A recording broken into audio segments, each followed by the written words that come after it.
Episode 347. Yes. I was talking to HP and Minnie walked in front of me and I got a waft of uh-oh, poopy, and it was just fucking doo-doo butter, Oh God. fucking fudge rolling down her twat out of her I ankle. have I have not stopped calling it doo-doo butter since that Chappelle Show sketch like fucking 15 years ago. Oh, that's where I heard it from. Because doo-doo From that butter is R. just Kelly sketch, hilarious. which Yes. Corey was watching the R. Kelly documentary, and I tried. the whole time I'm just thinking about those sketches. I'm like, man, those sketches were funny. I 'Cause it was tried, real. but like it wasn't interesting, and it was just like kind of, I don't know. It wasn't like, it just wasn't filmed all that interestingly. I feel Yeah, because bad it's for just those. a bunch of women crying. Yeah, which is all TV is exactly. nowadays. Oh man, you stink. If I wanted to watch women cry, I'd go outside. You beat your girlfriend. No, because it's all they ever do. Even before all this woke bullshit, all they would do is just, I broke a nail, so I can't come into work at Starbucks today. And then she's the reason that I can't get my fucking flat white with 2 pumps of vanilla. And that is innuendo. You're a flat white. It's a coffee. It's actually Corey's order. She normally gets a flat white with 2 pumps of vanilla, but I'm like, damn, I that bet sounds she like does. my fucking porn preference. That's what you are. Yeah, no, it's true. No, I'm a basic white bitch. I like caramel macchiatos. Did you see? I mean, I tried that unicorn frappuccino. That was an experience, to be sure. Did you see the video- Joker movie yet? I did. Yeah, Did you like it? I did like it. I thought it was a good movie, despite all the hype. Despite Like- being 13% of the population. Just Jesus. Yeah, no. Movie was actually good. Now that I said that, if you ever see it, you're gonna fucking hate it. But No, I was the one saying that it looked good in the very beginning. I mean, everyone who's been saying it's just Taxi Driver mixed with King of Comedy is right. It is just those movies, but That's fine. yeah, I never seen either, so it's handled well. It's very interesting seeing Joker's origin story instead of being like a guy who fell into a vat of acid, being a fucking high functioning autistic guy yeah, but who eventually just snaps. but you should have seen the movie Cuck instead.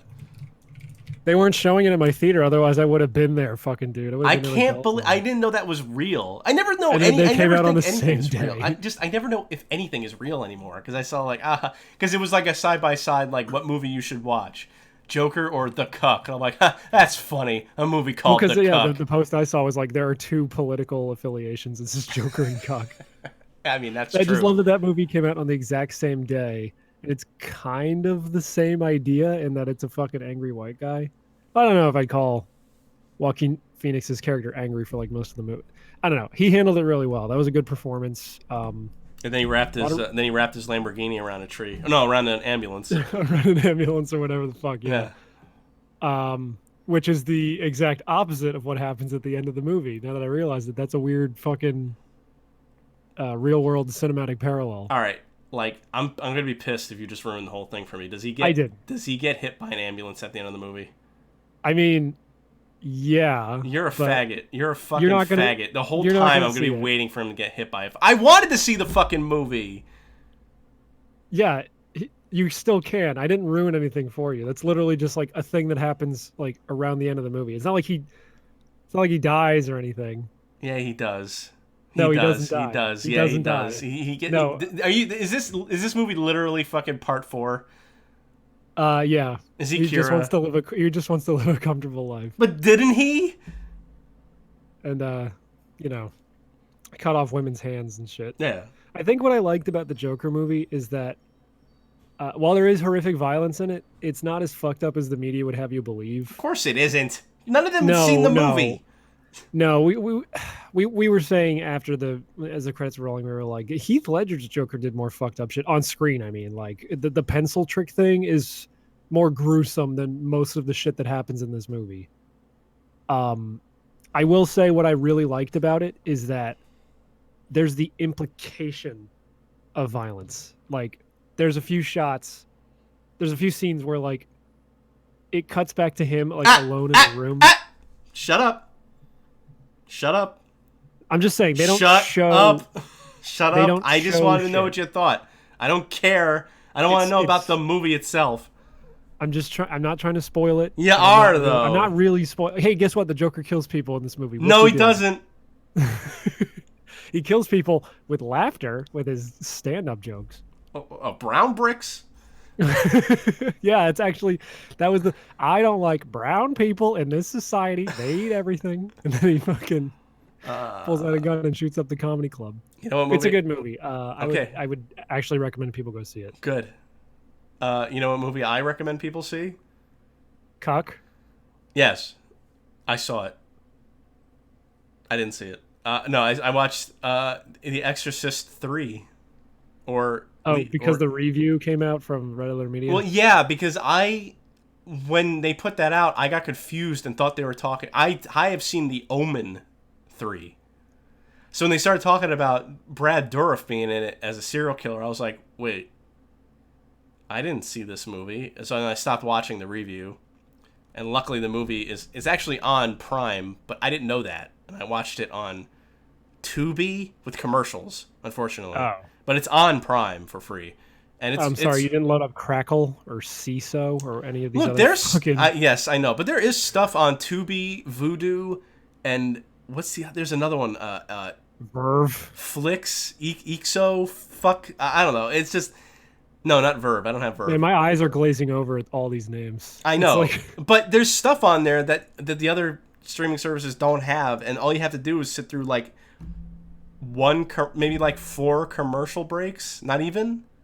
So it's not so bad. Not that bad. It's not that bad. It's the back to the fucking. It's back to the realm of watching like movies on daytime television. Yeah, not Like even TNT because or fuck. whatever.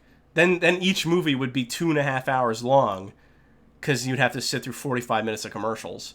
Yeah, and they'd also have to stretch out half of the scenes where they swear because they have to make the lips match them saying Judas Priest instead of Jesus Christ. Yeah. No, but I still posit that Scott Pilgrim's one of Scott Pilgrim's fucking Blu-ray extras. It was that they just like, I think they filmed a bunch of fake extra scenes where they dubbed a bunch of like stuff that barely matches the words. how is that a posit? What? You said I posit that.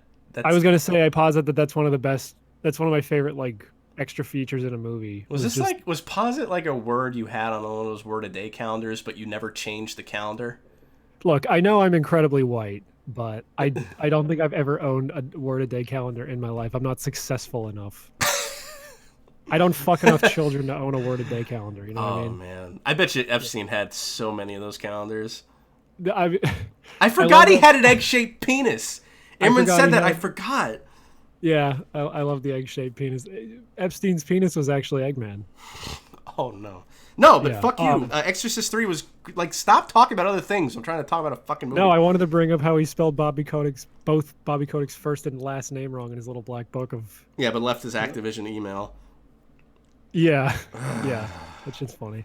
No, Exorcist 3 is great. And why I brought it up, I was going to bring it up anyway, but like you said with the Joker movie, how it's the implication of violence. You never see any violence in this movie except for the very end. It's actually really surprising because they talk about all this shit that the demon-possessed serial killer is doing, but you never see it. It's a really good movie.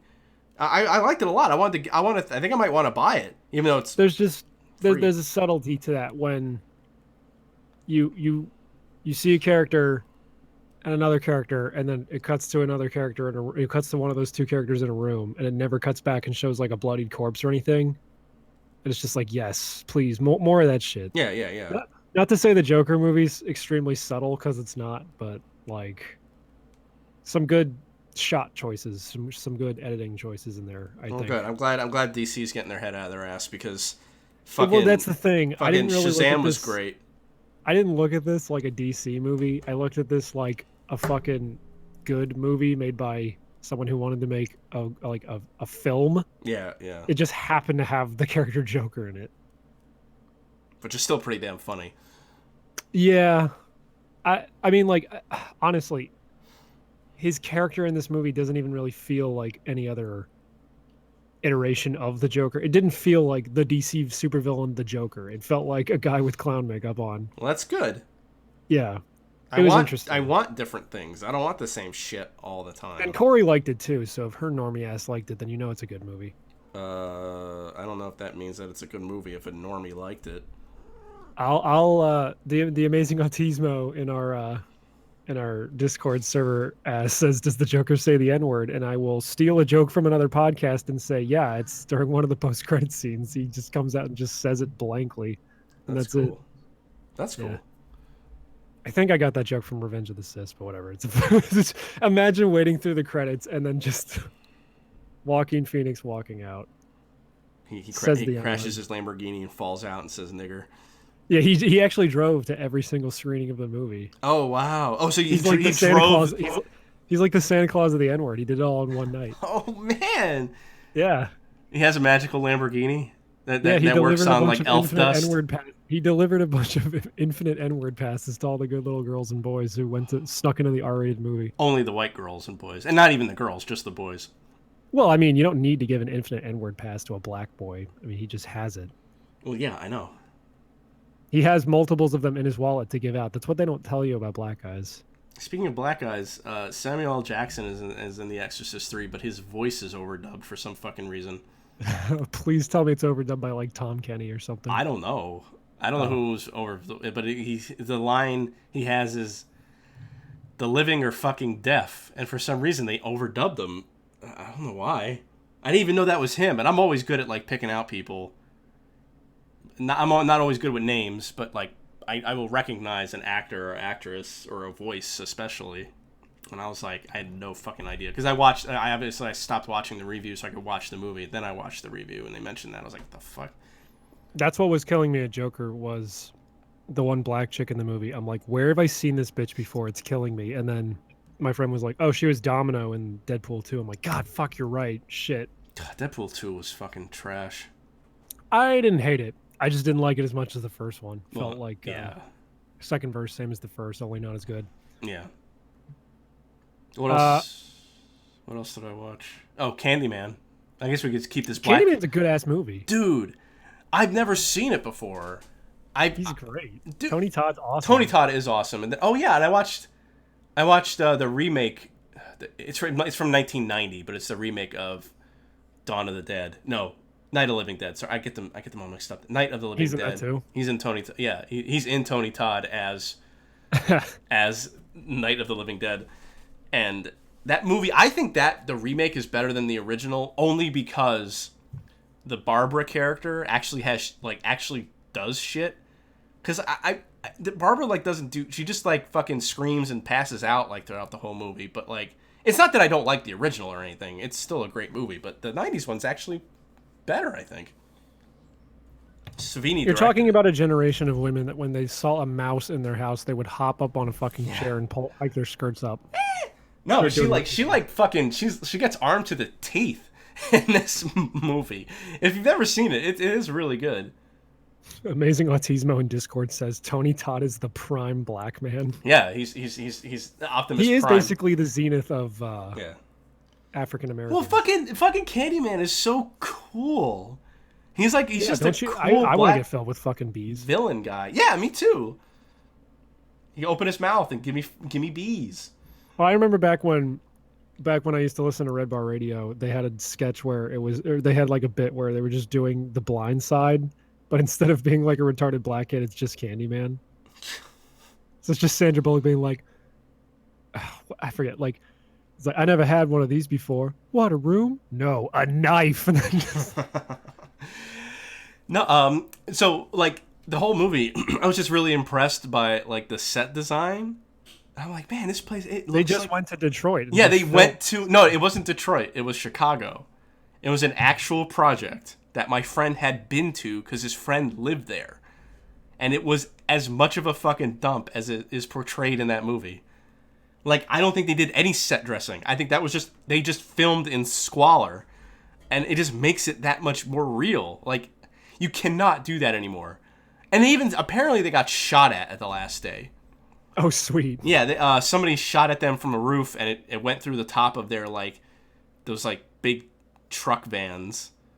The production van. It went through the roof and out the bottom, I guess, and they drove away really fast. They could have killed Clive Barker and we would never get Hellraiser. That Hellraiser was before this.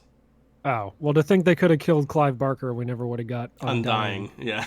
Yeah. The Or only other Clive Barker thing I know, or Jericho. Yeah. Jericho, yeah. It's funny, and that was the other thing that surprised me about this movie. It's well, I think he did Midnight Meat Train, but this is the only Clive Barker movie I like because I thought Hellraiser was boring. I actually like Hellraiser for the most part, but I think I don't know. Pinhead is cool. Like he writes really good villains, but they're mostly like an idea. Like he has great ideas, and then when someone makes the movies, it never really seems to translate. It's like that pedophile. What's his name? Stephen King.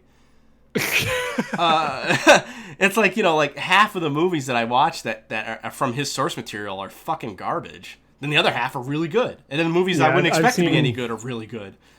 I've seen fucking what's the one with the retarded kid and they have to fight the aliens? Dreamcatcher, that's it. Oh, see, I never even seen that. Yeah. Fucking what was I gonna say? I don't know if I talked about this in the last episode or some episode, but like Cujo is boring. Cujo sucks. I've never seen Cujo. Cujo Surprised sucks. they haven't remade that shit yet. What is Clive Barker the guy who also did The People Under the Stairs, or am I thinking of Wes Craven? That might be Wes Craven. I think Okay. I think that is Wes Craven. Wes Did Craven's Wes Craven also do Serpent in the Rainbow? yes, and that movie's awesome. Okay, yeah, I hear good things about that. And then for some reason I get them mixed up with John Carpenter, like 90s John Carpenter, like fucking In the Mouth of Madness John Carpenter. I don't know why. Yeah, all the movies are a little similar, I guess. Yeah, I guess like early 90s horror aesthetic all kind of bleeds together at some point. I know Odie said he watched a ton of horror movies this week too, if you want to bring him on. I was going to see if any of your guys' watches like crossed over. Eventually. Okay. I just figured since we didn't have him on last week, we give him I don't give a shit. Oh. Link's Awakening's good. No shit. Surprising no one. Yeah. I like that. I like that remake a lot. All the little niggles that people are talking about, like 8-way directional movement, aren't really bothering me. No, like Honestly, I said, the biggest problem I have with it, and I'm going to make a video about this, I think, is the fucking physics engine. Yes. Especially when you're using the claw machine, because Jesus fucking Christ. It was such a pain in the ass in the beginning, but I did get used to it, and I got good at it. But like, well, I mean, not good at it. I was able to do what needed to be done, but like, fuck, it's such a pain in the ass in the beginning.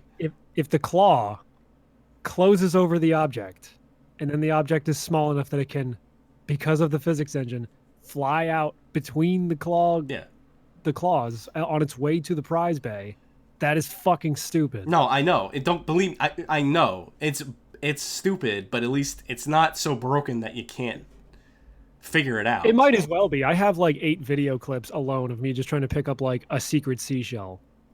Oh, I don't think like I where ever I picked should up, have. I don't think I ever was able to pick up the seashell. Okay, well. Yeah. Yeah, physics engines were a good idea, which is what the title of that video is going to be. Yeah, I like Link's Awakening a lot. I'm only like 4 dungeons in. Oh, you didn't finish it yet?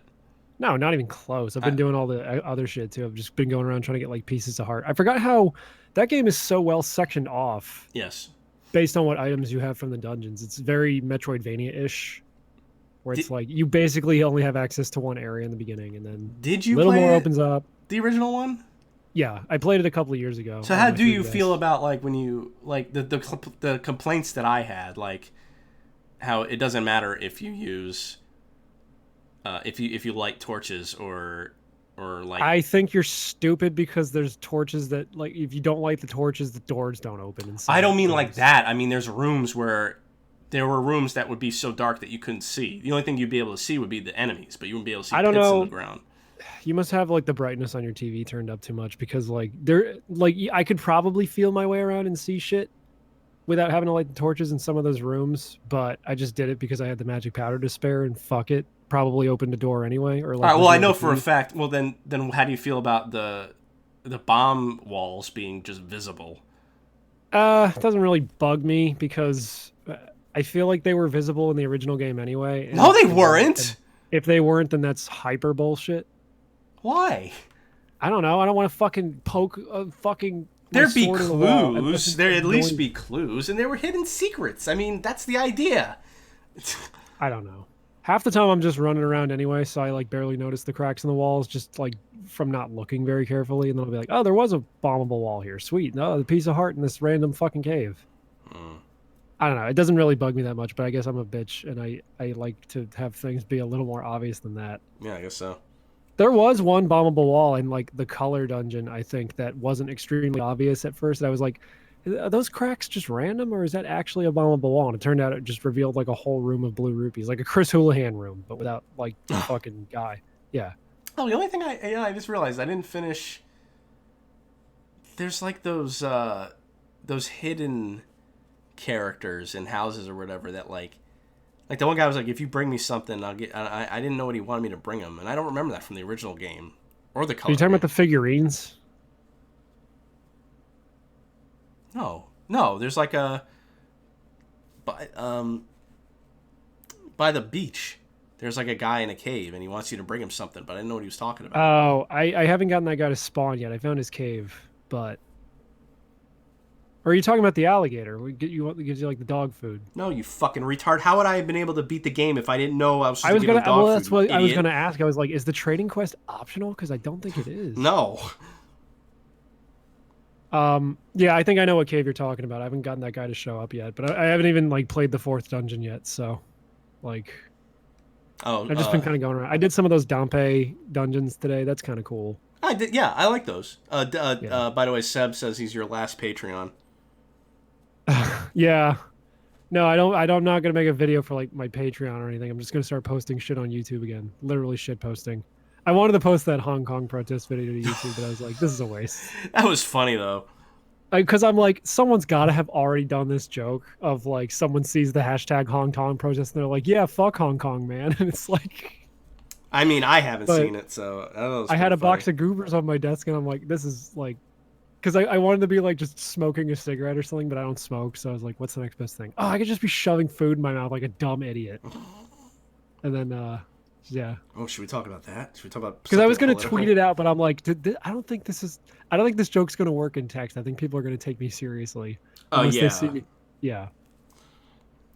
That's a hot button. Because at first I was like, I'll do it with no punctuation. I'm like, oh no, people are going to think that I'm like for Hong Kong getting completely stomped.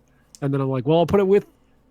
It's that thing where like you play a joke over in your head so many times that you're not sure if it's funny anymore. Mm. Yeah. I just wish that we would admit that China owns us already, because I mean, I think it's become pretty obvious. clear.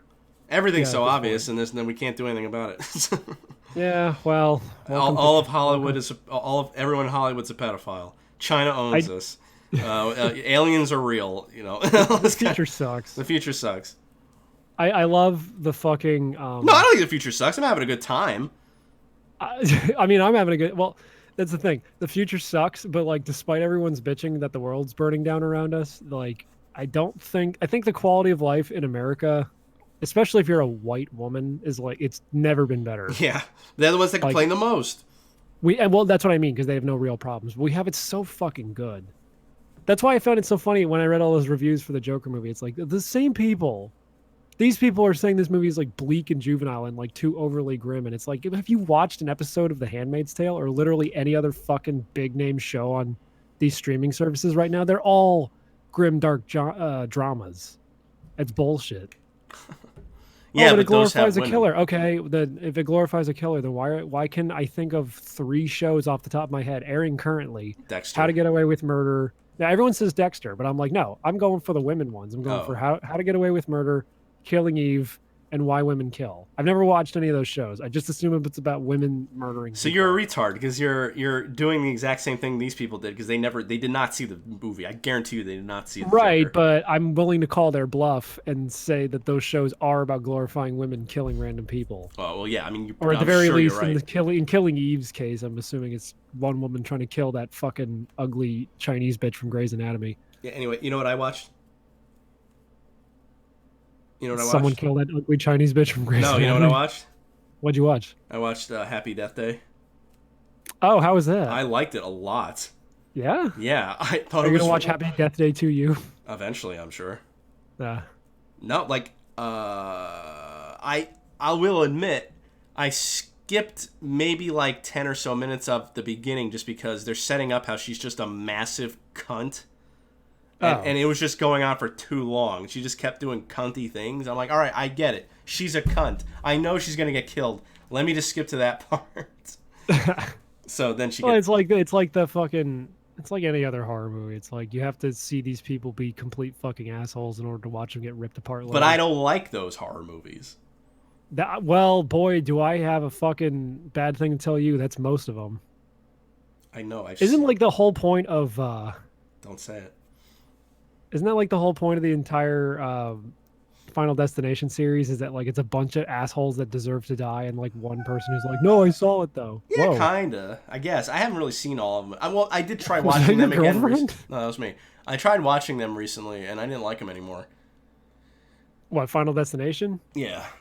I mean, I only like them because I get super fucking afraid of shit like that happening to me in real life, because that's how my life works. Is it's always like these Rube Goldberg devices of just fucking tragedy. No, that stuff's cool. I'm saying the movies aren't good.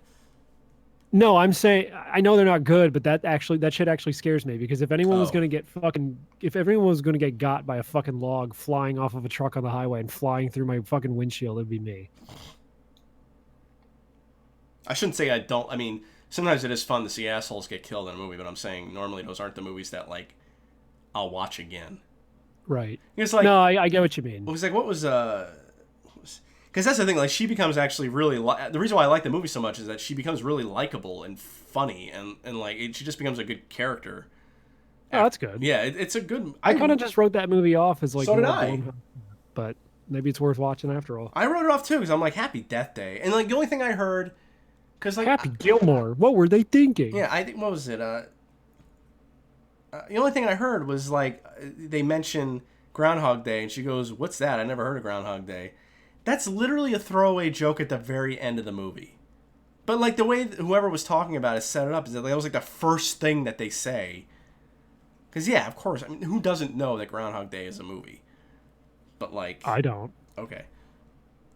And it is a little like that. I mean, well, it is a lot like that movie. But it's, you know, a horror comedy. Right. Well, so is Groundhog Day. I wouldn't say it's a horror. I wouldn't say it's a comedy. Nah, that movie's great. What else did I watch? Oh, I actually Juice is asking in the Discord if it's possible for his little sister to have a hemorrhoid. No, it's impossible. Girls don't have hemorrhoids because they don't have buttholes. I mean, maybe. I don't know if he's serious, but probably. Seb says, ... of course, and then Juice is just, damn. Damn, my sister's got a hemorrhoid. Damn, I'm gonna pop her hemorrhoid. Damn, I'm gay. Damn. No, damn. What? I watched Fern Gully today. Did you know that movie's only an hour and 16 minutes? It's animated. Of course it is. What do you mean, of course it is? There's a lot of feature-length films that are fucking animated. Animated movies tend to be on the shorter side because animation's expensive. Not less than an hour and a half. Yeah, dude. Most of them are like an hour and 20 minutes, probably. Maybe not the Disney ones. Yeah, that's what I'm talking about. Chinese horror. What? You're a whore for the Chinese. I love the idea, by the way, of people making memes that are like resistance against Hong Kong memes, but with like Rey from Star Wars. They're trying to get Star Wars banned in China. Which would be really funny if it actually worked. Or Overwatch too, right? Yeah. People have been doing this shit. Well, because Blizzard eventually gave that guy his money back. I think like today or yesterday they rolled that back and gave the Hearthstone play. But it's too late. Everyone knows Blizzard's a piece of shit company now.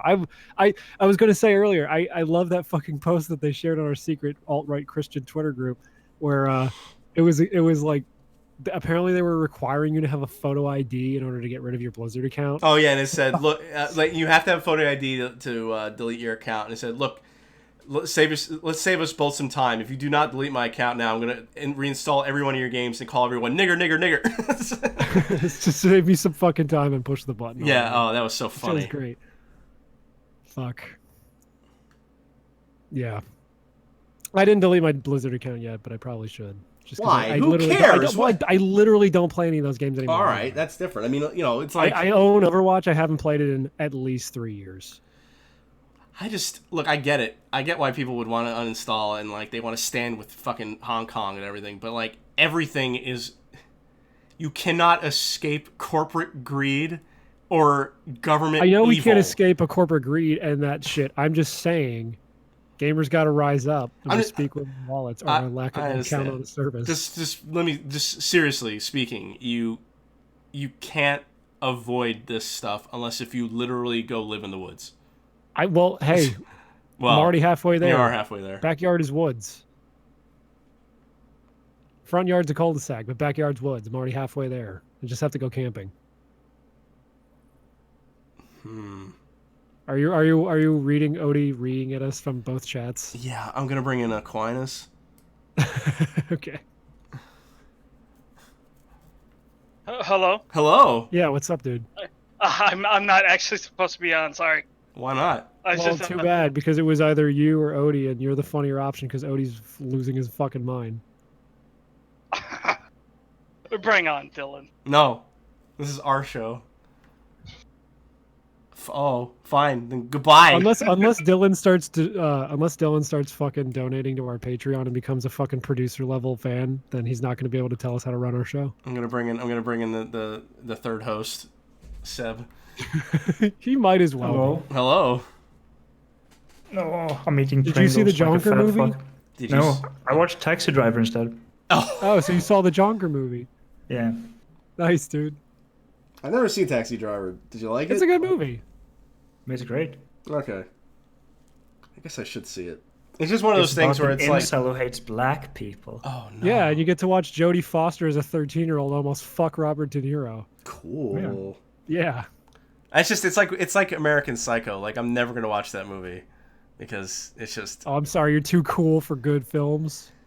No, it's just because it's like one of those movies that everyone fucking talks about. Big Baby? Yeah. Like, I get why you wouldn't watch them, but like, why not at the same time? It's just a good movie. I know. I'll see Taxi Driver before I see American Psycho. It's just like you people give me shit for being a hipster, and then you say shit like that, and it's like I don't know what to tell you. I don't have to tell you either, faggot. American Psycho is at least funny, so I just feel like I've seen the whole movie already. You know what I mean? Like all the memes and posts constantly. I just feel like I've seen the whole movie. It's like how I didn't really like Jaws or The Shining when I saw it because I'm just like I've seen this whole movie before. You're not wrong. It's like when you do watch Taxi Driver, you're gonna be like, oh, this is the scene where he says you talking to me. Yeah, but at least that movie's so old at this point. Not really. People don't really bring it up anymore. Well, people don't meme it. That's the thing. Yeah. Because if they did, we'd actually be living in a society. Mm-hmm. Sorry, Seb, I cut you off there. No, I didn't say anything. Really? Oh no! I just said that the only bit that people are memeing is that you're talking to me, and that's not even a meme. Like it's just something. It's just an iconic movie quote. Yeah. Like how people say, "Luke, I'm your dad." I'm your dad. Or I made him an offer he couldn't say no to. So fucking HP told me that there has been leaks of the next Star Wars movie that they are doing time travel. Have you guys heard that? No, but it would make sense considering they did that for Endgame. Well, that's what Red Letter Media was saying.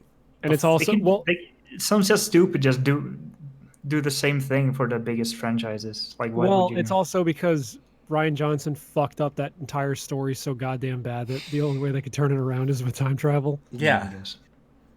It's such a shame. I liked Looper.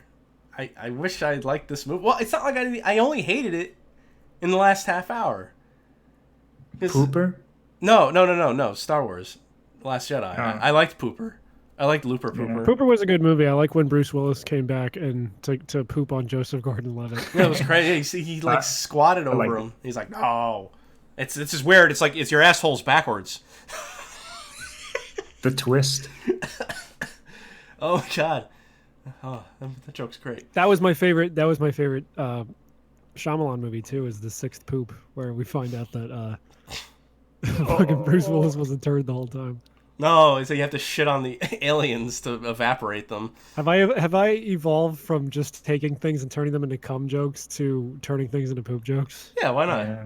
Did you enjoy my Dream Theater thing where I took every track name from scenes from a memory and fucking turned it into a cum joke? I did. Can you read them? Yeah. Scene 1, emissions. Scene 2. Oh shit, I don't remember all of them. Find it. Did you This isn't enjoy gonna be funny to Shyamalan's anyone- newest movie, Ass? Ass. Yes. I watched a great video that was just angry video game nerd clips out of context. Oh, right. So, I think I was angry about Nostalgia Critics The Wall thing for like at least 6 days. Like every time I would so you see only got over it yesterday. Yeah, because like I would keep thinking about it and then like watching other people review it, but I could not watch it, the actual review. I tried. Chapter 1, starring Finn Wolfhard as the boy from the 80s versus the clown. So, like, I listened to the album actually for the first time because I'd only ever seen the movie. I also listened to it for the first time today while I was Wait, doing The Wall or Nostalgia Critics The Wall? The Wall, not Nostalgia Critics The Wall. And obviously, I mean, we're not saying anything to people that already know. Like, The Wall, the album, is really good. And the movie... It's kind of slow in parts, but it's good. Yeah. It's okay. There's a few good songs, and then there's a lot of fluff. Whatever. And the movie, The Wall, is really good. And I actually enjoyed it more as an adult than I did... Like, I liked it when I was, like, 18, but I didn't really get some of it until now. And, like, I think I didn't really know what some of the lyrics were. Because, like, the lyrics... There's, like, one of the last lyrics at the end of the movie. But I don't want to say what it is because I'm assuming you'll see it. I was just like, oh, I get it. This is a good movie. So, Is it We Don't Need No Education? No. But How can you man, have just your I pudding listened to if you those don't eat JRE meat? guys talk about it, and it's just the fact that he says the ending, like Nostalgia Critic says the ending's vague. It isn't. It couldn't be any more obvious. And then he says everything else is so obvious. Yet he gets all of it. Yet he gets everything wrong. Like it's so. And then he says. Then there's a part in the middle. Apparently, well, you know, in the middle he has that ad roll, and he says it's a love letter to the wall. I'm like, how? It's so petty and mean. What's up, Blake? Fucking bullshit. But Matt, he remembers it and makes fun of it, so you don't have to. I don't care. Oh, I'm mad about it again. He's I'm gonna- mad he's that gonna I'm take you back mad. to the past to watch some movies that suck ass. I was yelling about this at like work too. I'm so angry at that asshole. Is I just don't get it. I would love Imagine when he's to gone. see you punching the water cooler, and when someone asks you what's wrong, you're like, I'm really mad that this fucking cuck from Chicago talks shit on the Wall movie. I just don't. Dog It's. fucking walkers. I'm angry because I'm confused. Like I don't get it. I don't understand where his opinions are coming from or why. If it was supposed to, if the whole movie's supposed to be a joke, like if it's from the viewpoint also a of someone guy- who doesn't get it, because he doesn't No. get it. You No, have to. he was just understand- trying to be funny for 40 minutes. Yeah, you have to understand. This is a guy that has been making videos since like 2008 or so. The only thing he knows how to do is just do parodies of shit. He's even if it older doesn't than make sense. me.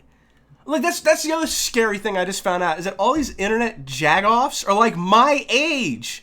They're like between Well, 32 and like Doug Walker's 38.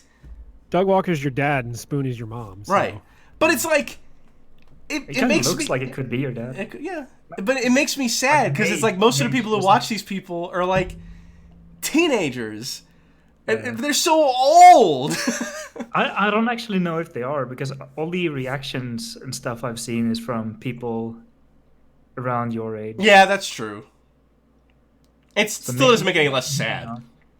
Yeah. It's not like Uh, it's not like Mega 64 where they're kind of they're not huge, but they're like doing things that are cool. Is that experiment confirmed video like old? Is that just a re-upload? yeah, it's Oh 10 yeah, years. yeah, that's old. Come on, Okay. Well, I don't know all their I don't know their entire video. you can't tell when someone looks 10 years younger than they are. No, I can't. The I one go you by can Sean's really- hair. If his hair's long, I know it's from like 10 Yeah. years ago. The one you can see it on is Sean, so Yeah, that's before he had all 15 of Rocco's his mouth kids has gotten only tinier and redder, yeah. and redder and wetter. redder and wetter. Ooh, No. So they said they're bringing back videos from when they first got an HD camera. Well, So because they he said made something about a- IGN at the end of yeah, that. they used to be on Yeah, IGN. Okay, Yeah. that's what I was They going to made ask. Meet the Spartans video in Oh my HD. god. That's a good one. So that was like pre-machinima bullshit. Not that they ever worked for machinima, but it's like the same kind of deal. Where Yeah. it's like, we'll just fucking fleece all our content from people who actually know how to make good shit, and then lock them into a fucking terrible Yeah, contract. around the same time, I'd say we're doing it. They had So- the IGN. so- That's where they started the Todd and Aaron like New Year's show too. Yeah, that's right. Well, because when it says experiment confirmed, it's the same font Of what? of the Todd and Aaron shit. Oh, Yeah. wow, what a nerd. It's the same font and the same gradient. Like they didn't change anything. You're a fucking nerd. How'd you I notice didn't that? notice that. Guess you're an art faggot. Oh, dude, do you know how many fonts I have to have installed to do these stupid fucking banners? And then I'll be walking around and I'm like, there's that font I use.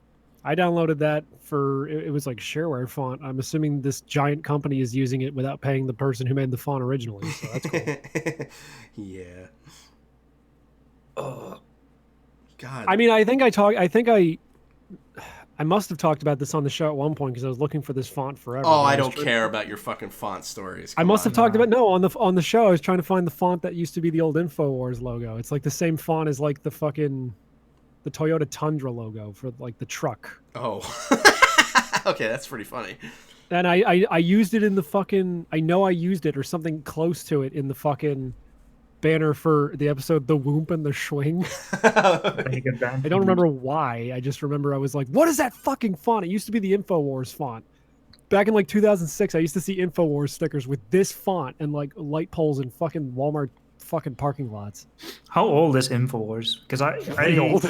Yeah, I didn't know about it until this recent election.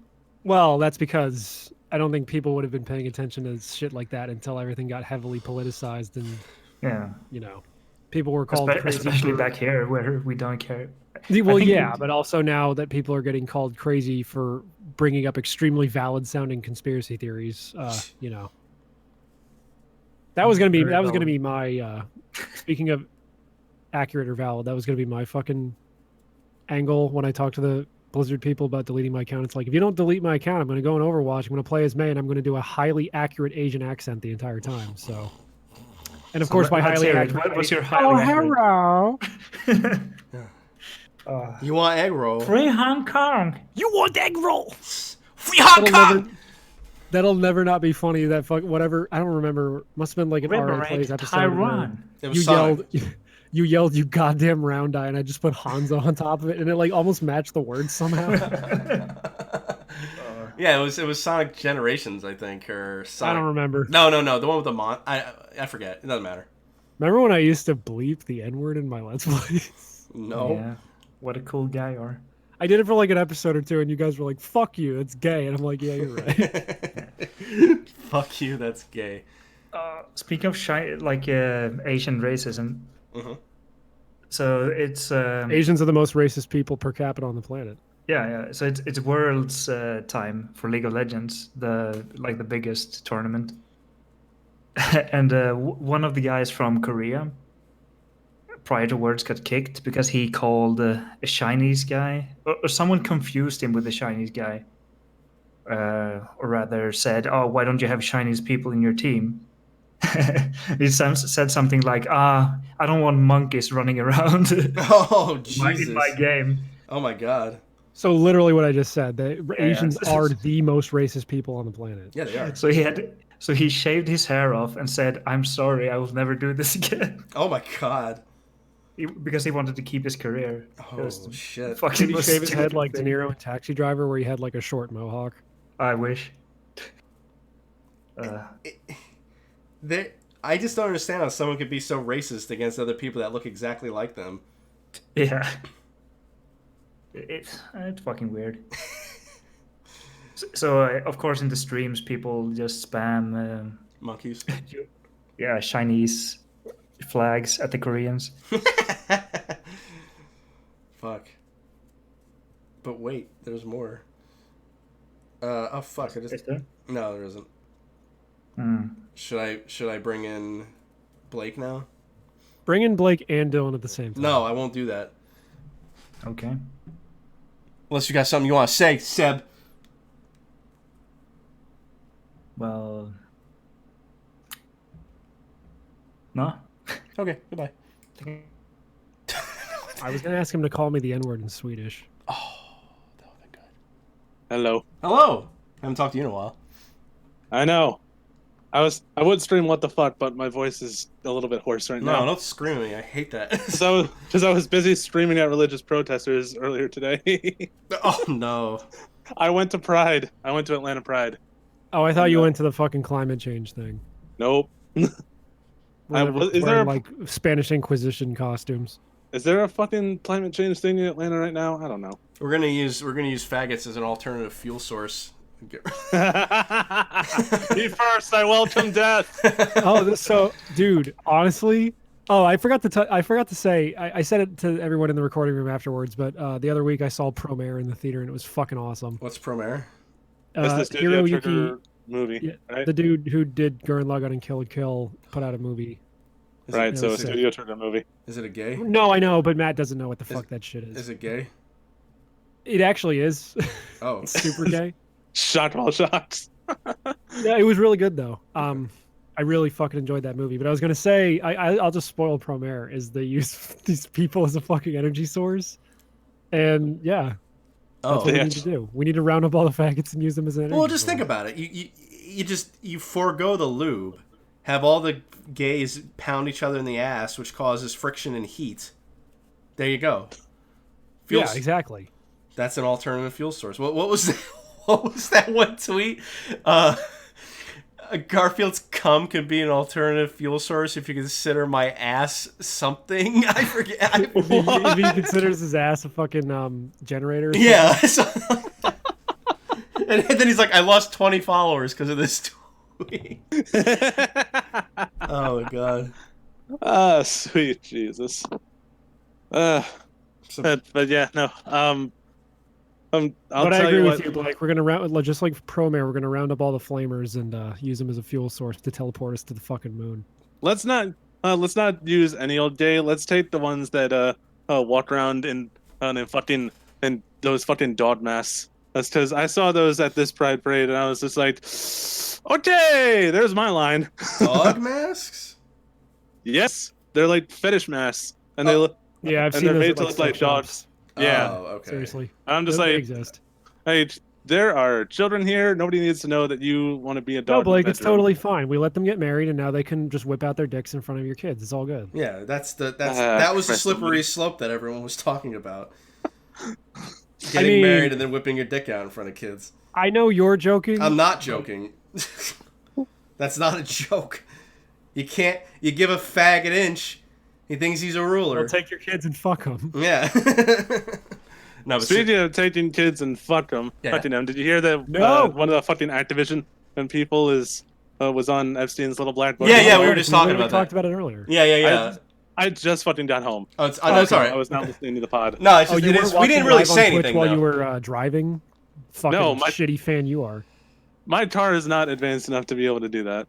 It's a Well, shitty buy a little better 09. car so you can watch us all the time, and then you never miss a fucking second. I actually changed Alright. my Wi-Fi to the other one, and we haven't had a drop. Now that I've said that, it probably will, but that's I probably, do that's intend probably to- the problem. Sorry.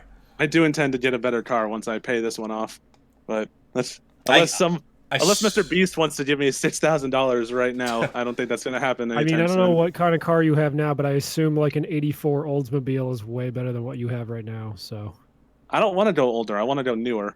I want a that was a 2018 or joke. I 2017. assume you're driving around a fucking lunker from the '70s, and then an '84 Oldsmobile with a bunch of Werther's originals in the back seat would somehow be an improvement.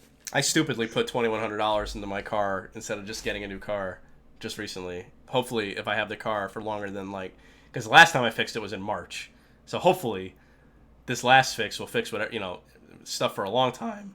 Because if not, I'm gonna be pretty pissed at myself for doing that. Because the car is probably worth $25. Well, no, I had this to get car- I had to get my battery replaced this week, and I'm such a bitch boy that Corey was the one who installed it for me because I could do it myself, but she was just faster. Mm. She just knew how to unconnect the terminals and everything. What you It's say, like, Blake? all right. I was just gonna say, I actually don't remember. Or anyway, but no, my car is like an 09, so even an older car would probably be better because this thing's been doing me shit since I drove it off the fucking lot. Yeah, mine's from 07, and it only has 47 6,000 miles on it. Please, Blake, please tell me you're driving like a Nissan Cube or some stupid bullshit. It's a Pontiac. It's even worse. Oh. Well, there's some nice Pontiacs. I like a nice fucking Pontiac Solstice. Oh no, my dream car is a Pontiac Firebird Trans Am, but this is not a Trans Am. This is a fucking vibe. It's a little fucking, and it's not quite a tube car, but it's definitely is small and I wish it would go faster, but no, it's just let's chug along. You just gotta mod that shit, man. So what's new? What have you seen? What are you doing? Where are you going? Well, actually, at the fucking Pride thing, one of the booths was for another podcast, and I'm going to be recommending it to my sister because it's about this dyke who left the Mormon religion and now doesn't know what the fuck to do with her life. So, did you tell them about us? No, no, but I told them about my sister and her struggles with faith and being a dyke, and that's gay. My struggles you with told them about us and how we say the word faggot a lot. And how you guys used to have a tranny member. Is your sister a Mormon? No, she like me. She was raised Episcopal, which is which, like the old Robin Williams joke says, is Catholic light. It's Catholic light. Same religion, half the guilt. But I mean, I walked away from all that when like it got too hard to fucking find somebody that a priest that was cool and wasn't either saying gays are gonna go to hell or you're going to hell for having an abortion. There's always either we think gays are cool, but an abortion, no. Or we think abortion is cool, but gays, no. And it's just like, come the fuck on. And you this fucking joke might lead diddlers. to an uncomfortable moment, but how many times were you molested?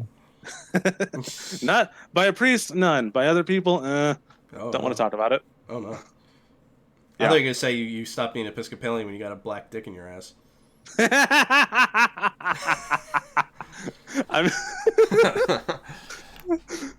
No. I found myself watching more big dick porn, but not with black people. Because I just don't... It's not that I don't like black people in porn, is that they just talk too damn much. You're not wrong. I saw a video the other night that was like, damn, this guy talks too much. And if he wasn't fucking this 4'11" white girl, there'd be problems.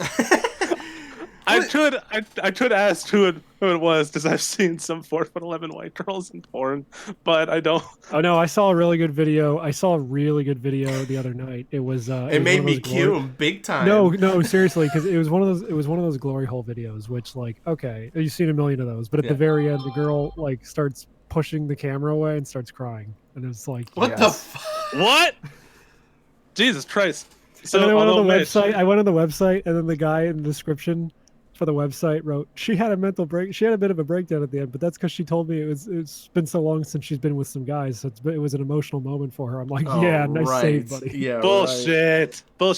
Mitch, have you also seen this girl literally looked and sounded like a literal crack whore. She looked like Billie Eilish wearing a fucking headband, and you literally could not understand a word she was saying. Oh. Fuck you, Octonos, in the Discord chat. But no, Mitch, I was gonna say, have you seen the Russian glory holes where it's like they stick half the girl's body out, and then so that the guy can fuck it, instead of the regular glory hole?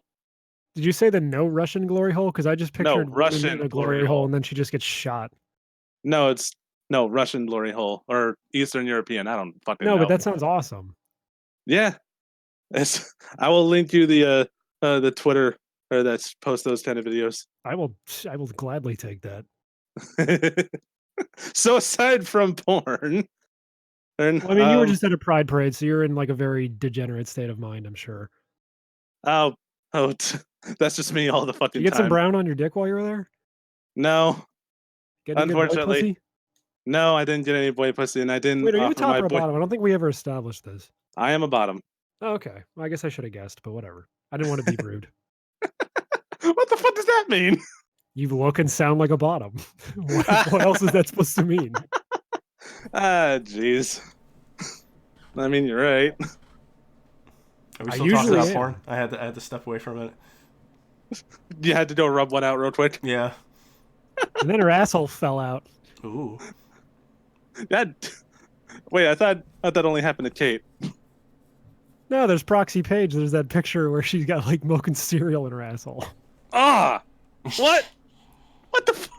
I prefer that video of the guy with this what's it called, a spatula in his mouth, septula. What are those things called? Scapula. Are you trying to talk about like large sounding, or what the fuck are you even saying? The thing that the dentists put in your mouth to keep your mouth open. Oh, a speculum. A speculum. But Yeah. and they put the milk and cereal in his mouth, and he like explodes. I've seen that. Yeah. Is the Aquabat Super Show still going? Because I I'm guess seeing because Rocco and Sean are in it. yeah, but I'm like, I watched season 1 of that back in like 2012. So Well, apparently it was only. I don't think the hub is a it's just a network either. 5-minute video. Oh, okay. Yeah, I think they. Yeah, The continued- Aquabat Super Show is great, by the way. If you people have never seen the Aquabat Super Show, even if you don't like listen to the Aquabats music, it's wholly entertaining. I was gonna say, weren't the Aquabats just doing tours now when their show was done? I don't know. I mean, they are a band, so that would be the thing, is to just go back to touring. I never really Like, they listened were to on- they them, were but on they the haven't hub. changed much, have they? I mean, I'm surprised. I don't think they've put out an album since like 2011, honestly. No, but I'm just saying, like they stuck with their shtick, and I'm just surprised. Well, yeah. Well, I think I did some research, and like the whole point of their band was like the punk and ska scene was so full of like people being miserable and like kind of like Real Big Fish, where everything is just so downtrodden and Yeah. like happy music, but really bum lyrics. Yeah. So they were like, we're gonna be a ska band that's about having fun, and literally all their songs are just about like fighting crime and having food fights on the moon and shit. That sounds fucking lit. I might actually. You should listen to the Aquabats. Their music's actually pretty fucking catchy. I don't know if you don't like ska, the older stuff might not resonate with you, but the 2 newer albums, at least the 2 newest albums I know of, High Five Soup and Charge, they're a little more like new wavy. I if that love makes any ska. sense. Well, My you probably still like them. I was gonna say, I used to when I was a little kid, and my brother would listen to the Specials a lot, and it's because of him listening to the Specials that I got into those ska. Yeah. Which is why I listen to Real Big Fish and a couple other bands. Strong Bad is on a song on High Five Soup. He's on the song Pink Pants, and they also got the brothers Chapman to write for the Aquabat Super Show, to the point where Strong Bad's basically a fucking villain in one of the episodes. Oh. They don't call him Strong Bad, but he is in appearance in everything but name Strong Bad. Wait, is he What? animated? No, he's like a guy wearing a fucking mask. Oh, that's I pretty think he's cool. like, I am Carl, the magician, but he talks exactly the same. He has the exact same mannerisms. I think he's voiced by the same guy. Because there If was the a guy who wrote, sorry. wait, go if the guy who wrote for Strong Bad had fucking added a Strong Bad S character, why couldn't they just fucking use Strong Bad? Did he not have I the don't rights? know, but it's literally just Strong Bad as like the villain of this episode, but they call him Carl the magician. I watched an animated like episode thing of Aquabats, and it was pretty good. I don't remember anything from it though. It might be part of the show. I can't remember, Yeah. honestly. It's been a while since I watched it. It was on the hub back when that was a channel. Oh, right. Back Before it when got My Little dissolved Pony into, actually made ad revenue. So oh, yeah, so fucking on Amazon, I signed up for Boomerang because I wanted to watch those Duck Dodgers episodes. Oh, the mid 2000s Yeah. series with the hot alien chick. Yes, the Martian princess or Yeah, queen. yeah. Sorry, the Martian queen. And those episodes are good. And I wanted to watch the. See, there's so many Scooby Doo shows, but it was that one where it was like in between Mystery Inc. or whatever. Yeah, because that's good too. And like, so you pay $5 a month for it, but I was getting like a free month or whatever. I was like, well, I can watch a lot of these episodes in a month. And I'm just skipping around. I'm like, let me just watch episodes from different seasons. And I get to the second season of both of those shows because I just want to see some episodes. You have to pay extra for those episodes. And I'm That's like, dang. why the fuck would I pay for this extra thing for another $5 a month when I have to pay for these episodes that are $3 a pop? Like, go fuck yourselves. I just got rid of it entirely. fuck Jeff Bezos. Yeah. I ran into the same problem when I saw that the Garo anime is on Amazon on Prime Video, and I was like, I didn't even know Garo had an anime. Hey, You I'm mean gonna like watch Mark of this. the Wolves? No, not Mark of the Wolves. I don't think, because I know the first Garo series is called Chapter of the Black Wolf, but I don't think any of the rest of them. No, I mean, Number- is it like tied to that fucking King of Fighters fighting game, Garo Mark of the Wolves? Nope. Okay. It's a I don't know- completely I don't know different what thing. this is then. It's a horror toku show where or giant CGI monsters eat people, and then fucking and your typical weeaboo looking character or weeaboo wet dream, trench coat, long sword, or turns into a guy wearing golden armor and then kills the monsters. It's actually pretty cool. I highly recommend it. But the fucking anime, I don't, because it's behind, every single episode is behind a goddamn $5.99 paywall on Amazon. Fuck them. I'll just go rewatch Razafon, because that's fucking free. Wow, fucking Twitch censors the word gimp, or fucking gimp. It says add permitted term fucking gimp. What the hell? Oh, so I was watching Schweiss play 50 Cent Blood in the Sand on Twitch a couple weeks ago, and I just I was trying to make it sound like 50 was saying something, so I said that shit gay, and apparently shit gay was a banned term that he had to yeah. Shit gay. Yeah. I guess because it sounds like you're calling a gay person a shit. Kind of like how instead of just gimp, it's fucking gimp. You're fucking a gimp. Let's see. Type the word. I'm gonna type the word gimp into the chat. Oh wait, no. I guess I could write the gimp. I guess that one. Yeah, let me do it. Yeah. GIMP. There we go. Oh, it works. All right, then. Fucking gimp. Well, all right. Wait. Gimp fucking. Try that. By the way, I know you guys don't give a shit about making money off of this, but if you guys get 10 more followers, people will actually be able to give you bits for free by watching ads during the stream. Well, I don't want people to have to watch ads. It's better than them having to fucking and pay for Twitch's little dumbass as microcurrency. If that happens to us, can we voluntarily demonetize our channel? Yeah. I mean, they send you an email that says you qualify. You don't have to say, "Hey, sure, sign me up." Oh, okay. Can we write them? Can we write back the automated message and say "fuck you"? Can I preemptively write them now? And say, I don't go think fuck Twitch, yourself? Miss me with that gay shit. Yeah. Love Matt. So it's gay shit. That's why I fucking signed up for it. Okay. Then also I'm a Hey, poor Twitch. bitch. Miss me with that shit gay.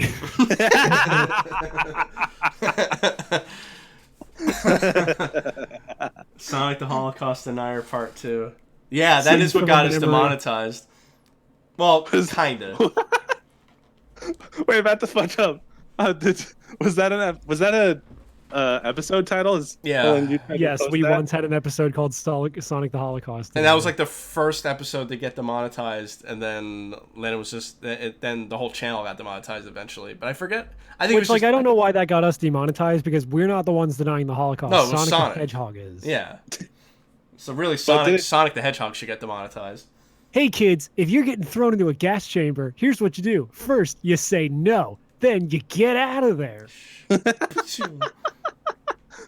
But I did the video But also. if someone get tries to blocked. eradicate your people in a place or in a way that makes you guys go extinct, that's no good. You can't. Did it also? The Did Jews the will video never also understand. get blocked? Sonic, they're trying to kick those people out of this country.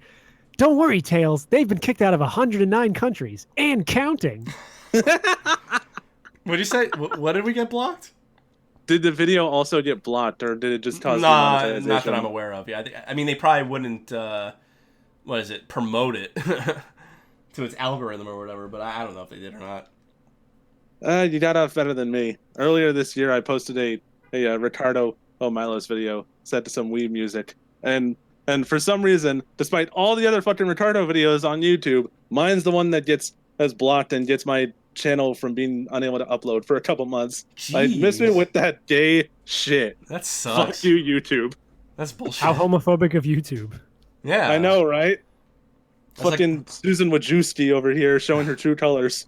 That's like when I posted all that gay porn to Facebook after I got banned, and they didn't even touch me after that. They were like, "Oh yeah, well, that's okay. We don't want to look homophobic." And there was that fucking LGBTQ plus sale going on Steam, and I sent you guys that one reply that was just, all these games are terrible. That's pretty homophobic, Steam. Yeah. Well, except for Mount Your Friends. Mount Your Friends is fun. And then of course, the replies to that were just people going, "Oof, ouch, yikes," and then someone was like, "Come on, man, Valhalla's not terrible." And then the guy said, "Come on," or he said, All these games are terrible or mediocre. Pretty homophobic Steam. Wasn't one of the games like on sale for 41%? Oh, the heartbeat thing? Yeah, I don't know what the fuck. That was like something about I think it's That- it's like If you're two gonna do that, at lesbians least who get the made the game. percentage right. It's 44%. God. Yeah, it's like, Same shit. Still got people's fucking knickers in a twist. Whoa, careful. Careful there. he said niggers. No, I Oh, did. okay, God damn okay. it. Phew. Just making sure. I like how we I don't want him to use the gayest possible word for pants. Oh. Oh, fuck you, Mitch. I'm saving you from yourself. Thanks. Somebody has to. I think that's all I got to talk You want about. to bring Odie in? All right, we're gonna bring Dylan in. Bring then. Dylan in before he fucking hangs himself. For Alrighty. God's sake. Good. Thanks for stopping If he by. hung himself live on the show, it'd be good content. It would be good content. I knew you'd have a lot to say, Odie. That's why I was bringing you in last, you schmuck. And that's if that's all right. If that's true, can you tell me? This thing goes on for like 2.5 to 3 hours, and that's a chunk. And it happens. You sound like at my the- girlfriend. We go on for 2 hours tops. Yeah, tops. It happens in the chunk of time that things are happening in my life that I have to put aside to be here. And I would it was just a little structure to appreciate, to know like, hey, this guest is going to be on for like 25 minutes, so if you got to go take care of something, you're not going to be on for 25 minutes. Oh, come on. You know better than to know that with this show is not going to be any more structured than it is already. I'm just like a We list also can't. of like. We can't dictate how long the conversation is going to go. We could put a hard cap on it, but You're the host. Yes, you can. No, but we That's don't your want job! oh my God, Doug Walker joining us live. I don't get it! Build that wall! A Blake show guest? Hashtag. Yeah. Where's the fair use? Man, remember when everybody loved him because he did that "Where's the fair use" thing? Do you remember when he dedicated a chunk of his review of The Wall to talking shit about people on Twitter because they pointed out that he was like Scumbag. facilitating sexual abuse Yeah. and like personal injury on his website? I can't. Oh man, every time I think I'm over it, I'm pissed about it again. I hate. Dude, I it's, hate also him. mention dude, that, it's bad. I should also mention that was my favorite song when I listened to the album The Wall, was the one where he's like, that one looks Jewish and that one's a coon. Let's hang them all. No, get him up against the wall. Whatever. Well, that's like the whole point. It's the wall. No, my favorite song is Run Like Hell, or is that what it's Run called? Like Hell's good. Young Yeah. Lust is good. The other songs everyone knows are also good. Yes. So Blue I, Skies. Oh yes, Odie. I'm not really a big fan of Goodbye Blue Sky. Well, you're wrong and gay. okay. I've not actually seen The Wall. Oh, it's good. Obviously, I mean, everyone says will it's good. probably. I bet I would really like it because I really love esoteric shit. Like the shit that's just visuals and sound, but there's not necessarily like a logic to it. But there is. Why don't you go watch Well, Fantasia, queer? there's a logic to it, yeah. But I'm into that shit. So Oh, like this okay. this seems like in my wheelhouse. Why don't I you just- just play Rez? I would play Rez if it was available, or they ported It it is. to the PS4. Yeah, it's on PS4. You don't even need a VR headset to play it. I'm not gonna spend $30 on a rhythm game. Yeah. That sucks because that game's awesome. I bought It's not even. It's not a Sayonara- rhythm game. It's literally just Panzer Dragoon. I bought Sayonara Wild Hearts a couple weeks ago. Yo, Bob's been sucking that game's dick. That game's neat. There's a lot of really clever shit in it, and it's a fun little thing. I think it's a little overpriced. It's like a $10 game, and they price it at $12.99 because Oh, that's in your, not that bad. But in your head, you're like, oh, $12, that's not bad, but it's really $13, and after tax, you're paying $14. Right, but it's supposed to be like an interactive album, right? So Yes. that's about as much as I normally would pay for an album on like release day. Anyway, I would, so- it was just like, I looked at it and I was like, oh, I'm paying $12. Because in my mind, I didn't do the math because I didn't want to do the math because then I wouldn't buy it. $10, I think, is a perfect price for that game. You play through it once, super fun. It looks great. The music's really catchy. It's very much in that very light, sort of like loose style. Like it's a lot of synthesizers. Just and say the shit. game's bad. Oh, I thought you meant the gameplay. No, the gameplay is incredibly simple. You only interact with the game by like moving left and right. But because the controls are so simple, they constantly fuck with your perspective. So, like, yeah, you're only moving left and right, but you're doing it while the camera is, like, spinning around you and showing you 1,000 things happening at once. So it's Nier Automata. A little simpler than Nier Automata. Or Vib Ribbon. Closer to Vib Ribbon. But, like, turned all the way fucking up. This game fucking screamed. Which game? You know how... I missed the... What's this game called? Sayonara Wild Hearts. Oh, okay. You remember how, like, arcade games always feel like they're going at, like, 3 times the speed of a normal video game? Yeah. That's what this feels like. It's also completely narrated by Queen Latifah. Oh, what the fuck? Very, very strange choice, but she has a very calming voice. She was my sold me on this game. She was my first wet dream. I think I mentioned that before. That's unfortunate. Well, she had a fat ass. That's all I remember. Have a fat ass. Yeah. You're right. Matt just secretly wishes he was living my life. Yeah. No, I wish I was in that show that she was in. You wish that you were in Corey's body so that I could fuck you. Yeah. But you also have some rockin' tits. Mm-hmm. Don't we all? Don't we all have rockin' tits? So I watched a bunch of horror movies and shit. Me too. I don't watch movies very often because I can't focus up. But after, like, I don't know, just like, I was talking about this with Aquanaz. I've spent the last month and a half multitasking constantly. I'm never just doing one thing. Like, I'm always playing a game and watching a video or listening to an album and going on walks and shit like this. So being able to focus in on a movie has been really refreshing. So I didn't talk about this last week, but I went and I got caught up on the MCU. I saw everything from Infinity War up to Far From Home. Wow. So I saw Ant-Man and the Wasp, Captain Marvel, Endgame, Spider-Man. The worst one of those is Ant-Man and the Wasp. That movie's garbage. Yeah, I haven't seen any of them, but I've heard. It's so fucking awful. But why? Why is it so bad? It's awful because I think the story is half-assed. The whole plot of that is Scott Lang took the Ant-Man suit to Germany in Civil War and he got arrested by the feds, right? Mm-hmm. Well, when he did that, he implicated Hank Pym and his daughter, Hope. So, Scott Lang has been under house arrest for the last, like, year or two, while they have been on the run as fugitives. But now they need his help to do this fucking thing and whatever, and it's like... But they kind of hate him because of what he did to them. But I'm sitting here thinking about it, and I'm like, this is not how these characters would interact. This is not an unreasonable thing he did. Like, what did Scott Lang do that was so wrong? Nothing. Captain America showed up, he was like, I need you to help me stop the surveillance state. He was completely right to go against it. And in the first Ant-Man movie, Hank Pym leaves S.H.I.E.L.D. because he suspects that they've been compromised by Hydra.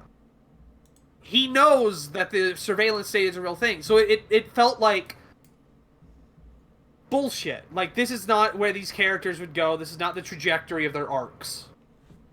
And then, like, the action's okay, but there's a lot of really bad ADR. Oh. So I've watched fucking Kamen Rider constantly for the last 6 months. They spend a lot of fucking time in the suits in Kamen Rider. So there's a lot of ADR. I didn't appreciate how important it is to have your suit actor actually mimic speech until watching this. Oh man, that reminds me. I don't remember what I was watching, but they would, it's obviously when you have two people talking to each other, you'll have the camera behind the person. Yeah. But like they had the camera behind the person who was supposed to be talking, and like you could tell like they were not saying that, and they were like moving their hands like in the wrong. So I know exactly what you're talking about. Yeah, it looks really bad when you can notice that stuff. I think the original idea was that when they have the suits on in this movie, they would never talk. They wouldn't talk with the helmets on. And then after the fact, someone was like, kids aren't going to be into this. They got to talk. People like Ant-Man because he's funny. That's what you got to do.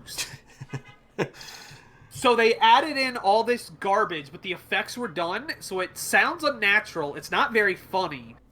They didn't try to make the speech sound natural by, like, you know how when you do ADR, you have to have the person in the same state as the character is. So if a character is, like, you know, outside, you have to do some sound editing to make them sound outside. Mm-hmm. They don't do that. They don't do any effect to the voice whatsoever. There's not even like a warble to make it sound like they're talking through a radio. So it sounds like they're not wearing a helmet at all. Except they're wearing a giant helmet, but the audio when they actually don't have helmets on isn't as crisp and clear as it is when they have the helmets on. Jesus. So it's like retarded. And like the fight, some of the action scenes are okay, but they're not great. Story's not good. It has all the awful problems a Marvel movie has of like too many jokes. Yeah. It doesn't have the great tone. And the first Ant-Man movie is really fun. It's really unique. It's a really good little like heist movie. This one's garbage. And what's worse is it's super important to Endgame. No. It's like very important to Endgame. So it's like one of those movies that like you have to watch if you really want to get everything. It's garbage. But did you see the post-credit scene where Michael Douglas walks out in front of the camera and then turns towards the camera and says, "Hello, I'm gay actor Michael Douglas"? I did not. The post-credit scene is actually the best part. Because I feel like it's okay to talk about what happens at the end of Infinity, right? Yeah, no, that's fine. Yeah. That seems like acceptable. So, Ant-Man and the Wasp takes place before the snap. And then, while they're doing an experiment, the snap happens, and the people who are supposed to pull Ant-Man out of the quantum zone get snapped. So he's stuck on, like, an alternate dimension, and, like, all of his friends and family are dead. And that's how the movie ends. And I'm like, that's really cool. It's too bad I had to wait an hour and a half to get to that point. Then I watched Captain Marvel, which is a powder keg of a film. It's one of those things where you can't talk about it because it always becomes about something else. So tell us why you're a feminist now. Yeah. So that's why I am a little hesitant to say that of the movies I watch, I think it's the best one. Oh no. Well, I haven't seen it, so I can't really. I could bust your balls, but I wouldn't really know what I was talking about. I like Captain Marvel a lot. It's really fun. It is very much like Guardians, how Guardians is sort of steeped in like the aesthetic of the 80s. Like the music is from the 80s. The style of like. You're talking about the 90s though, right? For Guardians, I'm talking about the 80s. Okay, just making sure because I'm like, because Guardians of the Galaxy, they picked the worst decade for Captain Marvel. Yeah, right.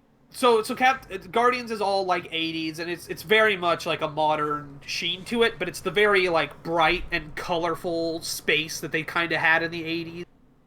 You know, where it's all crisp nebulas and shit. It's very colorful. It's very campy. Captain Marvel does that to the mid 90s. So like the soundtrack is all grunge, and the aesthetic is all like flannel and shit. It's not overbearing, thankfully. There's no scene where they're like, "Oh, what's that? Oh, that's just what's the thing that happened in the 90s?"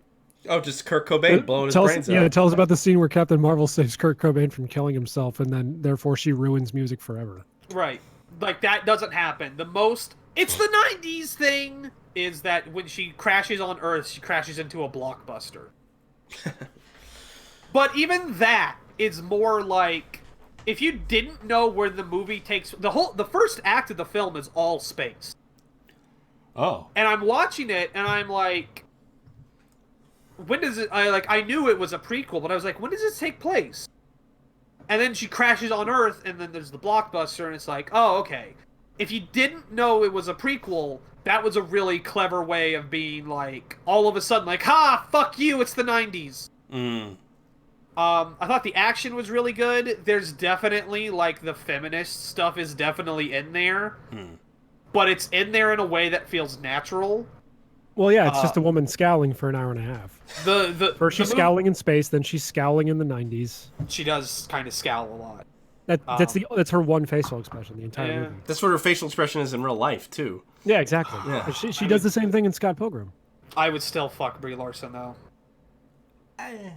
All fucking day, dude. No question. I mean, I actually kind of want to fuck the girl who plays Sabrina, and I know that'll piss Mitch off. So I know where you're coming from. It's okay. You can have a fetish for Freddie Highmore in a wig. That's all good. Her eyebrows are so big, dude. I just want to glaze them. Ah. Do you want to fuck that chick from K-On! Whose eyebrows look like potato wedges? Mitch is perfect. No, not the drummer. What did she play in K-On! The eyebrow bitch. I don't know. She the fucking post. I don't watch anime made for little girls. Hold on. Yui played the guitar badly. I think Risu was the drummer. Mia. Oh, fuck. What the fuck? I don't even remember their names. I just remember Azusa because she's my princess. Mitch's ideal male form is the commander from Fooly Cooly. That's mine too. Wrong. I like her too a lot. She's brown. No, I was talking about I was saying you want to be the commander because he's got the giant eyebrows. Yeah, I want to be the commander from Fooly Cooly, and I want to fuck the brown chick from Fooly Cooly. Oh, that's what I thought we were talking about. Was the chick? Yeah, but she wants to fuck the robot. Yeah. Yeah. That's my real life was cucked by a robot. I don't know. I really like Captain Marvel. Cucked by a robot tonight. Ooh. It helps that this is the most Sam Jackson we've gotten in an MCU movie, but it's not him. Have you ever seen an interview with Samuel Jackson? Yeah. He's a very like goofy dude. Yeah, he's like really laid back and like quiet almost. It's weird. But he always has to play really intense, tough dudes in movies. Yeah. Here he gets to play more like himself. Oh. And they kind of play with the legacy of, like, Nick Fury in the modern Avengers, in the modern movies, is, like, super crazy, high-tech espionage dude. Yeah. And they sort of fuck around with how he got that reputation as a bumbling retard. Oh, no. The obvious one is, like, how did Nick Fury lose his eyeball? And a fucking cat scratches it. He loses his eyeball because Captain Marvel's gigantic 12-inch penis bores it out of his head. Oh, Mitch is upset because there's a woman on the cover. What? I hate women. It's not that weird a thing to do. It's not a secret. I thought it was very cute that like you keep waiting like what happens to his eye and it's a house cat that he's picked up and the cat scratches his fucking eye out. Oh fuck. And then the movie ends with like you can because at first he doesn't know how bad the injury is, and at the end of the movie you can tell he's actually really fucking sad that he lost his eye. It's kind of darkly funny. What was the horror movies you watched? I whatever. Tell us all about Asa Akira blackmailed and defiled. Yeah, I don't really have to talk about the other ones. Endgame's pretty good. I liked Infinity War more. Yep, same here. Far From Home's fine. It's got a really fun final fight. Would you agree that the implication in Endgame that if half the population went away, that we wouldn't be in a post-apocalyptic society that's in ruins, but instead everything would be way the fuck better? I think Why the Last Man had the perfect answer to this, because I don't know if you guys have read Why the Last Man. No, but I mean, you could tell me because I mean, it looked interesting, but I'll probably never read it.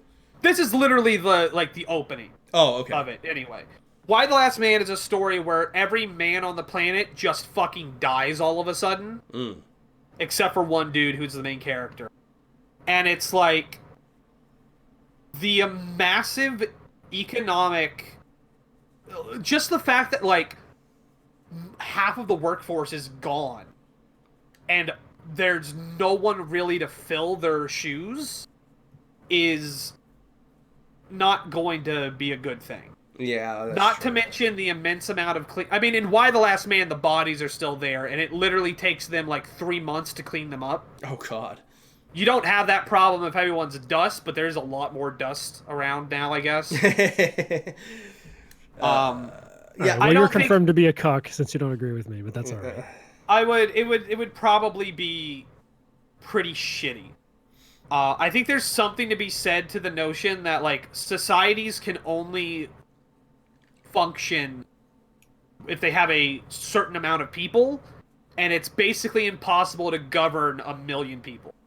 There's no actual way to do it. Like, the maximum population you can have in an area is like 100,000, and any more than that, you lose people in the shuffle. And there's no way to properly represent more than 100,000 people in like an area. Do you also think that Thanos snapped away all the birds? Because when Ant-Man hears the birds outside, he knows that the time travel shenanigans worked and they saved everyone.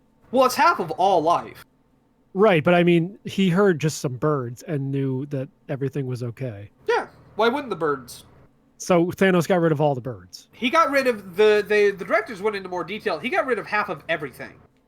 Yeah, but I'm saying, including plant life, which kind of misses the point in the first place. What I am saying is, if he got rid of half of all things, and Ant-Man knows that everything's fine with that before looking out the window because he heard some birds chirping, the implication of that would be that all the birds got snapped away. I mean, it's just a cute way of him, like, realizing... You're cute. Fuck you. Do you also think that Thanos snapping is the fucking Marvel Cinematic Universe's version of the record scratch from Homestuck? What? Continue. We talk about your horror movies. Oh, all right. That was a weird sidetrack, but whatever. So, it's October, so obviously I watched a bunch of horror movies. The two big ones is I finally watched Get Out after like 3 years. Really good. Are you racist now, or are you woke? Neither. Because that movie can only do one of two things to you. I understand Jordan Peele a lot because he doesn't like talking about people. He doesn't like talking about the movies because of people like you who have to fucking constantly shove it into one side or the other. I like that movie. He has talked endlessly like it's not about anything, all right? Just fuck off and enjoy it. Oh bullshit! It's not about anything. It's obviously there has are a some point. deeper societal issues that are touched upon, but it's not really the point of the movie. I know I enjoyed the movie without being a fucking asshole about it, but we're on a comedy show, so of course I'm gonna make dumbass jokes. So I remember, like, I never wanted to see that movie because it sounded stupid, and because it was first explained to me, it sounded stupid. But then I think Mitch explained it better. That it was about. Shut up! It was about. It's about the fetishization of black people. It is. The core thing seems to be the notion of like how a lot of people who consider themselves very liberal, who are very like far left, have fetishized minority. Okay, so yeah, that I understand and I agree with. So I'm like, okay. There's a lot of talk about how like black people are naturally stronger and faster, and how can we as white people who are naturally smarter take advantage of that? It's very, very like Hitlerish. Of like the Aryan race is like the black race has these positives, but the Aryan race has these positives. And what if we could bring them together? And like, yeah, it's stupid, but it's racism is always stupid. Right. And it's a horror movie. Like it's ultimately a movie about a mad scientist. I knew exactly what the plot was going into it. I still really enjoyed it. So if you feel if you're at home and you're like, I was thinking of watching it, but whatever, it's still very much a good horror movie. It's very unique. Yeah. There's not really a whole lot that feels quite like it. It adds a very unique feeling. Okay. But after that, I watched Us, his next movie, which I was a little more excited for because Jordan Peele was out talking about it, and he was very clear. This is a horror movie. This is not a thriller. This is not a drama. This is a horror film that I am making. Partially because he disliked how people responded to Get Out, and how they constantly tried to like elevate it as high art when he just So wanted... this is Jordan Peele's End of Evangelion. No, because that's a fucking coward's interpretation of End of Evangelion.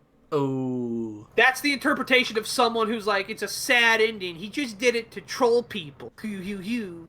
What's your interpretation of End of Evangelion? I'm just curious. That we would have to Succinctly in spend- 10 words, tell me what you think of Yeah. End of Evangelion. Less than 10, but no more than 12. All right, hold on. All right, hold on.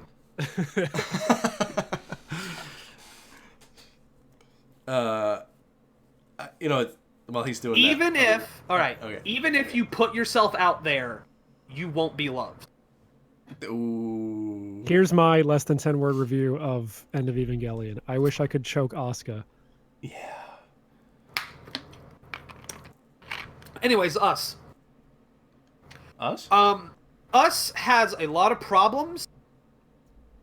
Is the specific- black people being it one of the problems? It is not. Oh. It is not. I think the metaphor he was building kind of falls apart at the end in a way that I can't get into without spoiling it. But, and this never happens, I saw this movie like 3 or 4 days ago. Every fucking night when I go to bed, I'm like, I'm gonna have a nightmare about this. Oh. I'm positive I'm going to have the nightmare, and I know what it's gonna be about, and I know it's gonna fuck me up. There's something in the last, like, scene of this, or, like, the last act of the movie that absolutely terrifies me. I think the best horror is horror that you can kind of see happening to you. Oh, yeah, yeah. So, Yeah, like me in Final Destination. yeah, exactly. So if it's like, if you live out in the country, movies about like strangers showing up to your house and murdering you and your family probably resonate a lot stronger because that could happen to you feasibly. That's why The Strangers is a fucking terrifying movie. Yeah. Like, but that stuff doesn't really happen to me because I live in like a smallish neighborhood filled with gang violence and old white people somehow. Oh, so you live in Death Wish 5? Yes. Yeah. It's a weird area I live in. Like I live in the suburbs, but I don't live in like a fancy suburb. So like shit like Halloween doesn't resonate with me at all. Oh, yeah. This movie resonated with me in a big way. Because the concepts of it are so universal to some degree. Especially like the Well, yeah, like black people are scary. especially if you're an American. There's a lot of like there is a lot of it kind of centralized to America. So if you're not in America, maybe it won't hit the same way. But I think it's the parts that are centralized to America are not super important. Like they don't need to be, and maybe they shouldn't be. Like they tip their hand a little too much. They revealed a little too much about what the monsters are. Well, I think Us is available like on Netflix or something, so I think I'll watch it after we're done here. I would love to come back and talk about it again in like a spoiler capacity. Yeah. Because no one I know has watched it, and I really want to talk about what the implications of that film are. Well, it sounds a little better. Well, I mean, maybe not better, but I don't have any like prejudices against Us that like I did with the other one. So if it's available, I'll watch it after this. I think it's probably a better horror movie, but it's less unique, and there's more humor in it that maybe undercuts the horror. There's one particular sequence that I'm thinking of where I'm like, a white man wrote a different joke, and then Jordan Peele came in and blacked it up. Yeah, done blacked it up. He fucked that 4'11" white joke. No. With his big black writing dick. Oh god. And if like if the white version of that joke was kept in, it might have kept the tone of the scene a little better. And the black version of the joke destroyed the tone of the scene, but was funnier. It's a question of which one of these is better. Huh. But I maintain, good movie, really enjoyed it, really stuck with me in a way that a lot of horror movies just don't. I mean, I've been watching more newer horror movies, and I'm surprised that I've liked a lot of them. I thought like I just didn't like new movies or new horror movies because they all seem to be like jump scare crap. But I guess maybe people are finally getting away from that shit. I maintain jump scares are a valid method of spooks. Yes, I just mean when it's like non-stop fucking amusement park ride. It's you have to earn them. Yeah. David had the really good interpretation of it that the visual that jumps out and scares you has to be inherently scary. Well, yeah, because there's a jump scare. There's the fake out jump scare, and then the actual jump scare in The Exorcist 3 that is earned, and it's spooky. Like it's just like the visual is spooky. Yeah. Have you ever seen Digging Up the Morrow? No, but I think that's on Netflix or something. Digging Up the Morrow is like a found footage movie that I think has perfected the jump scare. Okay. And I really recommend it. And that movie also kind of stuck with me for a while. Very similar to Us, and the same reasons why. Okay. Did you see Lake Mungo? Yes, I have seen Lake Mungo. Did you like it? I love that movie. Lake Mungo, I don't know what it is. I've seen it 3 or 4 times, and it never quite sticks with me. It's a movie that, like, I kind of watch movies passively while I play games and shit. And, like, so I was playing Borderlands while I was watching these movies. But usually, like, 15 minutes in, I pause Borderlands and watch the rest of the movie because I'm enraptured. Yeah. That's never happened with Lake Mungo. I think I just like Lake Mungo a lot because I just like how they filmed it. Like, it feels like a real documentary. Yeah. Like, not like I believe, like, but I mean, there's the part at the very end. I think it's after the credits. Yeah. And it's just a weird, kind of just a spooky visual, and I was like, ugh. Like, nothing else scared me about the movie, but maybe the one part. And that last part, I was like, what the fuck? What the hell's going on?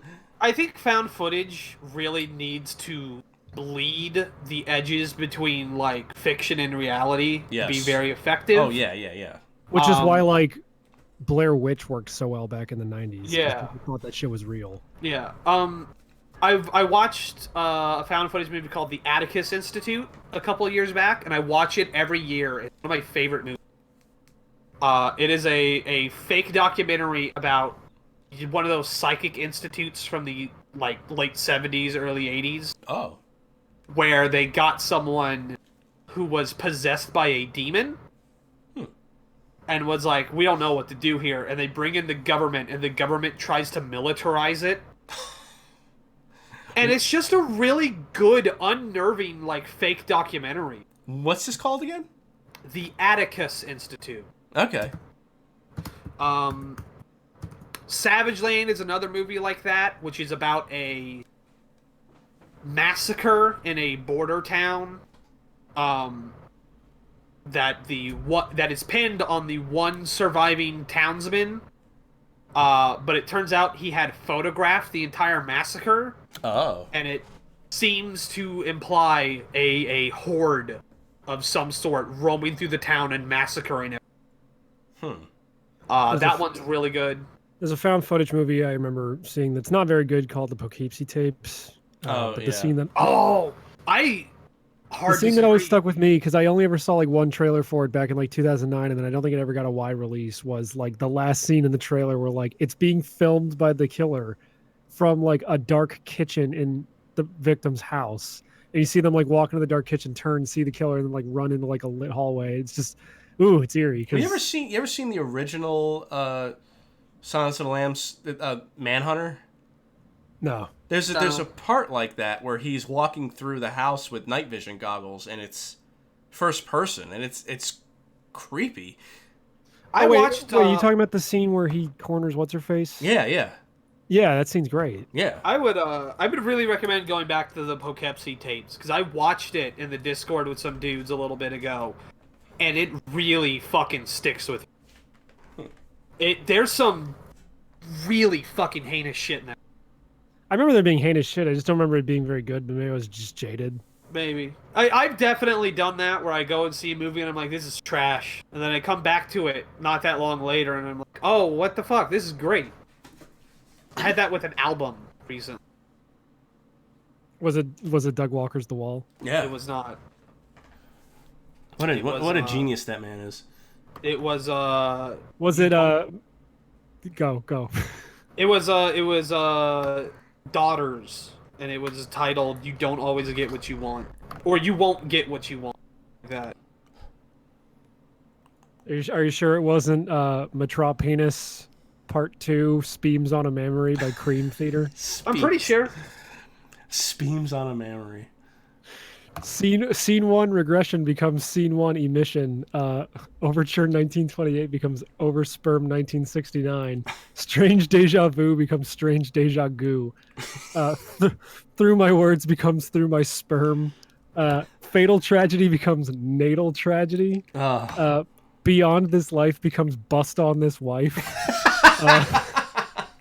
That was pretty good. Yeah, that was good. Through her eyes becomes through her thighs. Home becomes cum. Just change one letter. The Dance of Eternity. This song is already about sex. One last time becomes one last cum. The spirit carries on becomes the sperm carries on, and then finally free becomes finally creamed. Oh my god. I'm gonna bring in a good boy. Because he said he wanted to come on. Well, let's have the final... Wait, well, hold on. Well, okay, fine. Well, whenever he wants to talk, I don't know. We got another 15, and then we gotta talk about the name and banner, and then have the shit show. Yeah. Oh, I also watched Goodfellas for the first time. Oh, did you like... Well, I mean, I guess it's kind of a stupid question to ask if you liked it. I'm sure you liked it. Yeah, it's a good movie. No, Matt, it's a classic film, therefore it's stupid and you'll never watch it. It's very similar. I had a very similar experience to Star Wars where I'm like, I've seen this formula perfected at this point. Yeah. And it's hard to watch it and get the same thing out of it that other people. Yeah. Like the first time I watched it, I really liked it. And I've seen it about 2 or 3 times since, but... I have heard it's like the most rewatchable movie.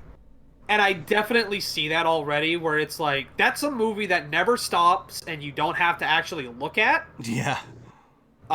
So I definitely see, like, rewatching it when I don't have anything else to watch. But I think I like Casino better now that I've seen that. I like you better. Oh. I gotta watch Casino. I'm gonna watch others. I already own Joker Zero, whatever that's called. Guys, help. I'm in the wage cage. No. Help. You're on the show at Wendy's. Dylan, did I tell you that I beat the fucking DLC thing from Travis Strikes Again? No, you did not. And that it's bullshit. It kind of. Oh, I like the moon level where you don't have enough time to get to the next thing before your oxygen runs out. So yeah, you whatever. Like 12 lives. Yeah, it's not great, but I also like the visual novel stuff they added is fun. I forgot all about that. I need to do that. The visual novel thing they added on was good. I also really liked Badman's story from the other DLC. That was really good. One's great. Oh, you're in the show at Target. Wait, they don't have Targets in Canada. Hold on. He's gone. Oh no. Like Dust in the Wind. Dust Oh, in- I was also watching that Kurt Cobain documentary, Montage of Heck, Oh Christ! before I came in here. Is it like all I keep hearing? Like Mega 64 will bring him up sometimes, and I think they must have watched the documentary because it's like, you know, he was a piece of shit. Was he? So the story, I know what you're talking about because I think I that's why I downloaded it because of the last episode where Garrett like brought up that he was like, oh, he's a piece of shit. Do you remember? You heard what he did with that fat chick, or that fat kid, or that retard kid, or something to that effect? Oh. That story, which is fully animated in Montage of Heck, Oh, is jeez. not true. Oh, it's not true. It is, and here's the thing that's fucked up about it: it is a thing Kurt Cobain wrote down about being this kid in his hometown, wanting to kill yourself but wanting to fuck beforehand. So you go to this retard kid's house, and then you convince her to have sex with you, but then you're so disgusted by the smell of her puffy vagina that you run out, and then the town calls you retard fucker, and then you lay down on the train tracks to kill yourself. And then you realize you're laying on the wrong side of the tracks, and the train goes right by you. Oh. So it sounds like the way that documentary presents it is this is something that happened to Kurt Cobain. Oh. Kurt Cobain's friends, who were also in Nirvana, were like, that's fucking impossible. It's not that big of a town. We would have known if this happened. That didn't happen. And then I read an article that was like, oh, it turns out they edited out a line at the start of the short story where the dude says that he's fat. Kurt Cobain's never been fat. He's always been fucking, like, decrepit. Oh, It was a short story Kurt Cobain wrote that took place in his hometown, but it wasn't about him. It was never about him. And they kind of present it like it is. And it's like, that's fuck, dude. Come on. The only thing, that was what I was. I didn't know about that. I was just thinking about how he was like high on heroin holding his kid or whatever. That's the only thing I heard. Yeah, he was, that also happened. He didn't, I think he really did give up heroin. I didn't finish the documentary, so maybe he takes it back up. He did seem to, like, want to give up heroin to be with his kid. Courtney Love did. Courtney Love shot up heroin while she was pregnant. Well, she's a piece of shit, too. And her answer to Kurt was like, no, don't worry, I'm built like an ox, I can handle it. Oh, God. How's that kid? Is that kid fucked up? I don't know. Yeah, I wonder. You never hear about the kid. I guess Francis Cobain. Well, yeah, he's fucked up. His fucking dad was Kurt Cobain, the creator of objectively the worst genre of music ever made. So, not ska? ska's the best. It's objectively the best genre of music. I don't know. I do. You know? And as the foremost authority on what is good and what is bad, I'll tell you right now, ska's better than grunge. Well, then, should the banner be me as Kurt Cobain and you as some kind of ska guy? No, I literally pictured it's that banner that we did with Jamie where we were wearing like ska gear, but the whole like our suits are checkerboard, our glasses are checkerboard, our fedoras are checkerboard, the whole background is checkerboard, the logo is checkerboard. It just looks like a shitty Magic Eye painting. That's retarded. If you could actually make a Magic Eye banner, I'll say yes. Let me see if Clip Studio Paint has a feature for that. Because if you can do that, that would be fucking awesome. And it's 'Cause just my dick. I was gonna be lazy and just use the photo of the Little Tykes fucking kitchen set as in the banner, but then I remembered Clip Studio just made a new feature where you can like, it's like a filter that makes it look kind of like a painting, which I guess Photoshop has had for a while. But this program's Japanese, so it specifically looks like those shitty backgrounds and VNs. Oh yeah. Yeah, so I looked it up. Frances Bean Cobain. There's not really a whole lot to say about her, I guess. She is 27. She is divorced from some dude named Isaiah Silva, who was in the band The Eries. And that's like it. Huh. Wait, whoa, so she's 27, so she's about to be older than her father was. Oof. Unless someone gets to her first. Like me. Ooh, like Courtney Love. Unless like I get to her first and hate fuck her because her dad created a bad genre of music and then she dies at 27. I watched a video. Shut the fuck up. Grunge is great. I watched a video, about all the songs that are actually about Courtney Love because she likes to pretend like every major romantic song from the '90s is about her. Oh God. And there's so many songs specifically calling her a bitch. That Foo Fighters song where he goes, "I don't owe you anything." Yeah. That's him telling Courtney Love to fuck off.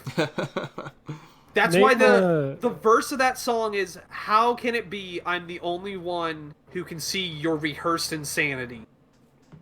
Name one good grunge song. I like "Smells Like Teen Wrong. Spirit." I like "Dumb." I like "Nevermind." Incorrect. I like most of the Foo Fighters early.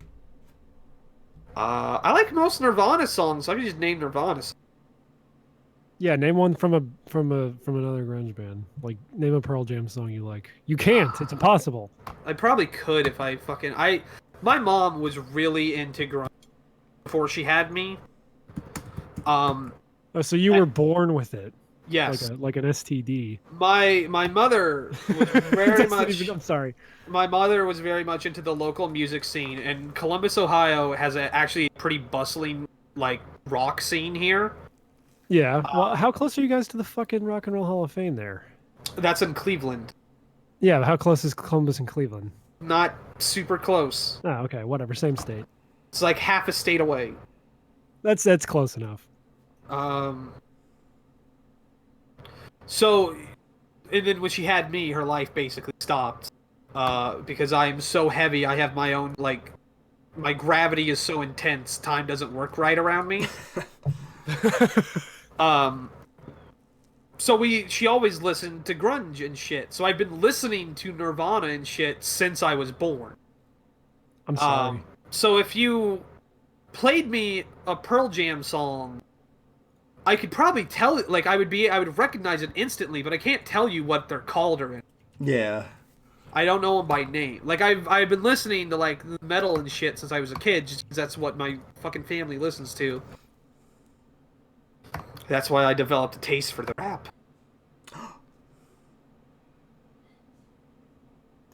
Yeah, I mean, I basically grew up with that music too. I don't listen to it now because I don't like it, but I would listen to it.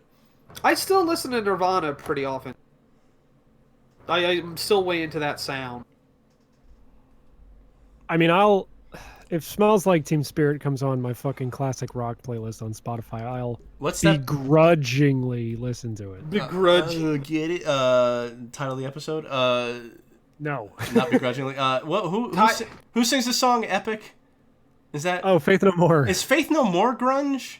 I don't think. Oh, okay. I think their first album is considered like proto grunge, Okay. but then they drastically altered their sound for their next album. Because what is that music called?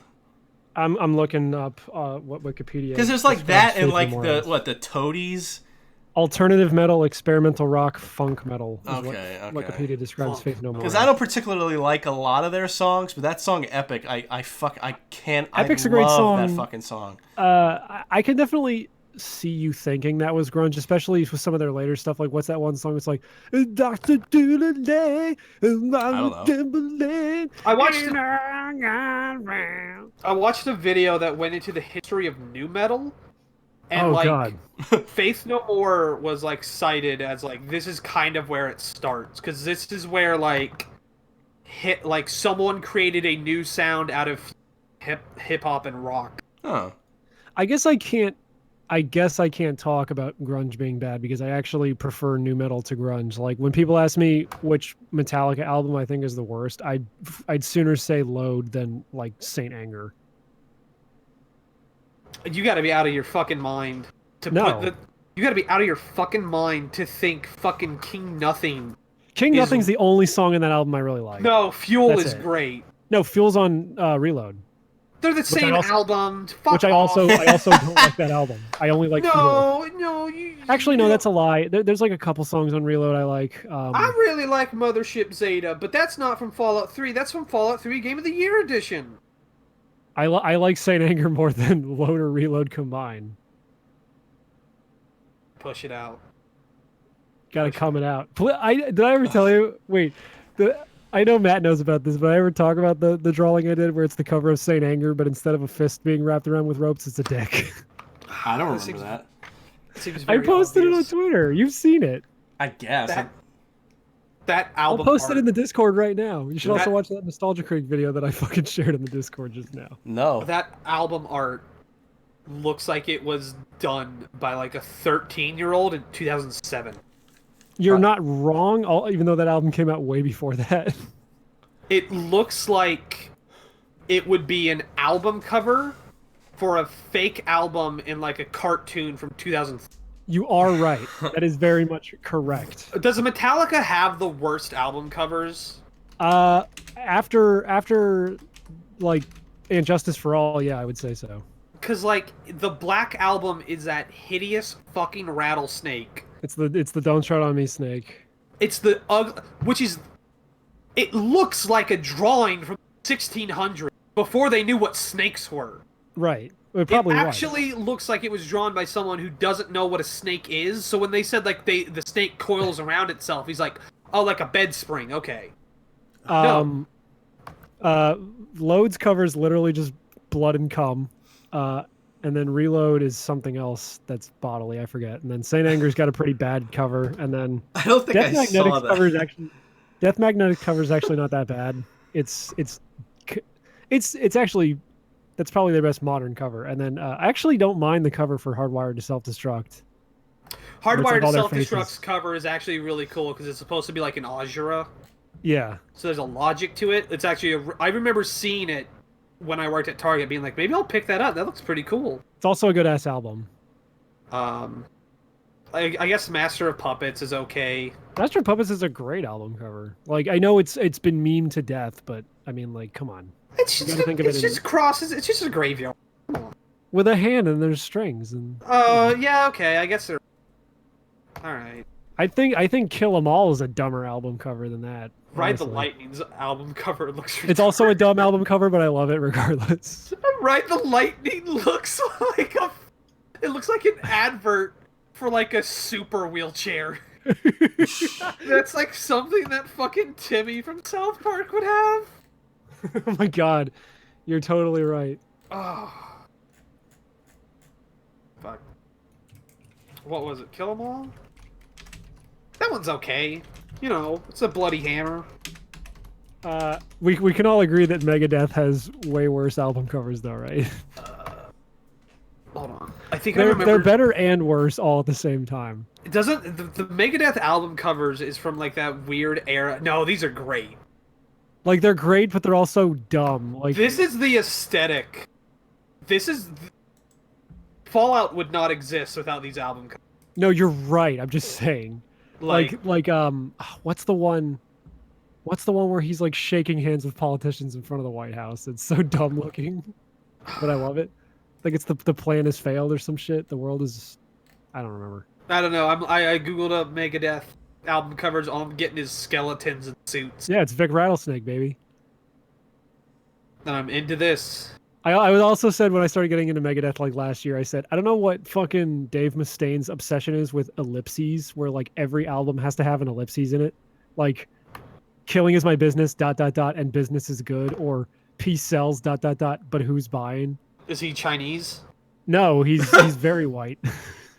I read an article or a post from someone who explained that ellipses are like very, very common in China.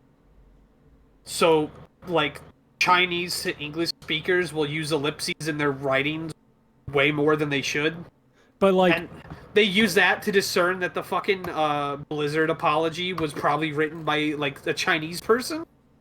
literally, Rust in Peace is the first album of theirs that doesn't have an ellipses in the title. Like, even the third album, So Good, or so what is it? So far, ... so good, ... so what? Rust in Peace. Rust in Peace is a great album. Rust in Peace and Countdown to Extinction are both great albums. I spent like a month when I was in middle school reading Percy Jackson and the Olympian to the Linkin Park album 1000. Wow, you sound like you had a cool childhood. Yeah, I did. Also, since we're talking about thrash, can I say that early Slayer sounds like literal people with Down syndrome just heard speed metal for the first time and they thought, I could do that too. I think I just realized this song Epic is about sex. Yeah. I didn't really. What is it? Oh, also, I meant to bring this up. One of you at some point in a previous podcast brought up that, like, Us has a wall of bodies that's like a fucking metaphor for the Trump wall. I think someone else who saw the movie told us that. That's I don't not think what either of it's. us brought that up. That person's retarded. It's Hands Across America, which was a real charity thing in the fucking 80s. Yeah, what was the movie that did the... Oh, no, wait. The Hands Across America thing was the Invader Zim movie that just came out. Yes. It does happen there, yes. But in Us, it's like the Hands Across America thing is a big plot point. But it was a real thing that actually happened in the 80s. Yeah, I remember Hands Across America. I was gay That too. person's retarded. And they're not my nigga. I really should have bought the fucking Cumtown Doctors Without Boners shirt while they still had them. Because the logo looks exactly the same. It just... Oh, Doctors Without Borders.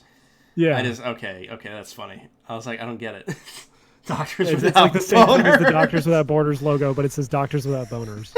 Back when I streamed Nekopara, Sensei made me put the logo for like the National Missing Children Association in the corner. You should have put PETA's logo in the corner. Yeah, but then we would have had to kill the cats. That's not how that VN ends. No, I mean I like how Matt retweeted Neko Para porn the other day. I don't even know if he did. I it's did. super. That thing's super fun. I probably just That didn't thing realize was- what it was. It's very uncomfortable to. No, it sounds awful. I really want to buy Yuno, the girl who chants "Love at the Bound in This World" on my Switch, but it's $50 fucking, and I'm like, I'm not paying $50 for a visual novel. Ew. It depends on the visual novel, because you can. I mean, Yuno is supposed to be a classic, and I think this Yeah. is the first time it's been brought over to the West in an official capacity. A lot of the It was times also an anime. you're getting the densest amount of content in visual novel. Like, I bought the Somnium file, and everyone I recommend it to is like, yeah, but it's $60 for a visual novel. But it's like 25 hours of content and no fluff. It's just pure narrative. You're not getting, like... It's not like in a fucking open world game where they have 3 hours of walking from point A to point B. I'm sorry, I was just looking up the song that I was singing to Matt earlier that Faith No More did, that it sounds like it could be grunge. It's called Midlife Crisis, and apparently the B-sides on this single are Jizzlobber and Crack Hitler. Well, I don't know. I think Faith No More might be my new favorite band. I was looking. There's some comments, and apparently a lot of his songs are about jacking off. Apparently, I don't know. What is I've been okay? caught jacking off when I was 5. What should this episode? That's not a Faithful song. What are you doing, the Black Parade? I was doing caught stealing. Oh. When I was a young boy, my father took me to see the White Parade. where they jizzed on me. I've had a tab on Pornhub of videos of Moxie from Borderlands open for hours. And I just forgot about it. That's happened to me too. Where like I'll have an incognito window open and I won't realize it for hours, then I'll like close out my regular window and be like, "Whoops, can't show that in a Christian manga." Incognito, I ain't no coward. Yeah, what the fuck? Who cares? How is Me saying porn- "Let me Google this" not in incognito mode is a recurring statement I make on this show. How is how is Pornhub gonna recommend you the proper shit if you're constantly shoving it still off does. onto the incognito thing? It still does. Well, I they're don't getting know. your data anyway then, so you might as well, like, you're just adding more steps. You're nut. I just don't want that shit in my fucking history. Thank you very much. I got nothing to look forward to. Oh God, that was a really dark sentence. Well, that's good. I yesterday my mom was like, "Hey, I want you to pull the rug forward." Was that innuendo or? No, she was like, "Hey, I'll pay you a few extra bucks if you and like get the rug in the living room, pull it forward. This rug covers 80% of the room, so I had to move all the furniture off of it in order It's to okay. do that. It's And okay. This is just how women are. We just got our floor redone, and like a day afterward, Corey is like, "This plank is too far away from this plank," and I'm just like, "I'm gonna fucking kill myself, dude." It took me 2 hours, and when I was done, the only thing I could think of is, well, how long until something else happens? Yeah, Death Stranding's like a month away. that's life. That's what all the people say. I just want to deliver packages. You want to do the Krusty Krab pizza game? Krusty Krab pizza is the pizza for you and me. If someone hasn't made that joke yet, I feel like I made that. I feel like I made that joke, but I don't think I made it to anyone. I think I had that motion, and I was like, I gotta get fucking home right now, and I have to edit it so that it's Norman Reedus dragging along a little fucking robot, and then I just didn't.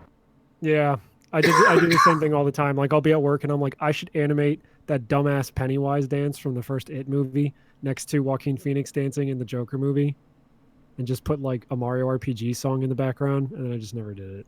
I listened to the Mega 64 podcast when I go on my walks. And I remember the last time I did it, I was like, you know what? I'm gonna go back home. I'm gonna start up the Next Generation again. I'm gonna sit through it. I'm gonna watch it all. And by the time I got home, I just wanted to fucking nut. Yeah, I was literally gonna make that joke, but that's just that's life. Yeah. I gotta finish Game of Thrones. That's literally life. I really like Game of Thrones. It's just reading's gay. Reading is gay. What about audiobooks? Then you don't have to read the book. You can have it read to you. It's like listening to a podcast that tells you a story. I try to get as close to the original work as I can. I don't want an in-betweener fucking altering the story for me in any way. Mm. That's why I don't watch anime. I read the manga because then the anime will emphasize things that I would not emphasize, or the author maybe wouldn't. Have you watched Demon Slayer, by the way? I haven't. I probably will. That's the good. thing that everyone recommends, and it seems I like demons. It's actually and good. fighting. Like the hyperbole is justified. I always get it. Every time someone brings it up, I assume they're talking about God Slayer. Yeah, no, because they have almost the exact same. Sorry, from now on I refer to it as Demon Slayer Kimetsu no Yaiba. That way you won't get confused. All right. Also, the style doesn't really speak to me, but if the That story sucks because it looks cool as shit, and it's Maybe it looks ufotable, better. so it's beautifully animated. it might look better in motion, but if the story's good enough, like I can put up with. Like the story, like the style of Fate, didn't speak to me either, and I sat through an incredible amount of that. Man, 2 ufotable shows that you're just shitting on visually, which is weird. Let's end the show. Let's end the show. I'm hungry. No. I'm hungry. Can you take you saying "Let's end the show" and then put it to "Rock and Roll Part 2" by Gary Glitter, because the Joker movie? No. Oh, well, I'll do it then. Oh, wasn't Gary Glitter a pedophile? Yeah, that's CNN in their drastic desire to get anything bad about the Joker movie written was like, and then there's a scene where the Joker dances to Gary Glitter's song "Rock and Roll Part 2." Gary Glitter was a pedophile. Yeah, I saw that. Like, that was the joke. Yeah. He's a pedophile. Did you guys know Hitler also drank water? No. And then there's for some reason there's a lengthy scene where the Joker watches Chinatown. How strange. That's a good movie. Aiwa. There was that one really awesome scene where Joaquin Phoenix no. loads up his time period inaccurate computer and loads up a bunch of lolly porn. That was weird. Okay. See that joke, because Chinatown was directed by Roman Polanski. Oh, but that was a good movie. So whatever he did, I'm sure was fine. Yeah. Look, it's okay that Phil Collins murdered a woman because he was very important to music. Yeah, I like most Genesis songs. So if one woman has to die, Did he really kill somebody? Yes. Really? I never heard about this. He's a convicted murderer. Phil Collins murder. It's just articles about how he murdered the fucking soundtrack for Tarzan because it's so damn good. It might not be Phil Collins. Yeah, I don't. I might be thinking of it. I think I'm thinking of a different murder named. You're thinking of Matthew Broderick. Yeah, Matthew Broderick is definitely a murderer. And he hasn't contributed anything to music. No. He did contribute to Godzilla, though. That's not a great contribution. I would have said Ferris Bueller or maybe Adult Simba in The Lion King. Okay. Oh, it's Phil Spector. Oh, yeah.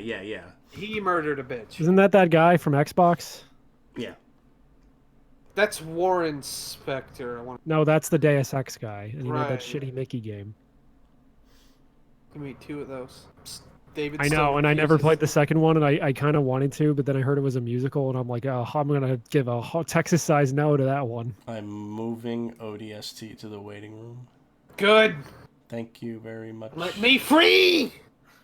All right, name a banner. Or show notes or whatever you want to do. Segment 1. Joker, more horror movies, Link's Awakening, classic in quotes movies, Atlanta Pride, Aquabats, The Wall, Sayonara Wild Hearts, Marvel Cinematic Universe, Get Out and Us, found footage films, Metallica album covers. I didn't take show notes for like half the show. I didn't realize it until Blake was on. I'm like, fuck. I don't care. What sucks is we already did a Joker banner. I know. I was just thinking that. That was a good one. How about that was a good one. How about we do another Joker banner, and I'm the taxi, and I'm hitting you. You mean you're the ambulance? No, I want to be a taxi. Do you just want to be De Niro in Taxi Driver? No, I want You you to look like a I want weird- you to stretch my face across a taxi. Oh no, I don't want to do that again. Why not? I've stretched our faces across too many objects at this point. That sounds way worse out of Okay. context. How about you be De Niro from Taxi Driver and I'll be Jodie Foster from Taxi Driver. Oh no.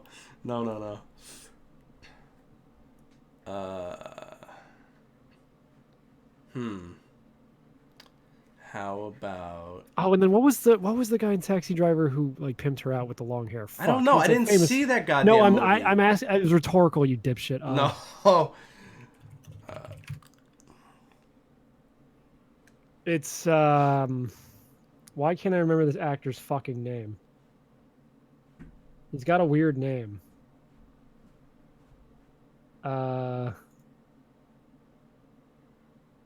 Harvey Keitel, that's it. Mm.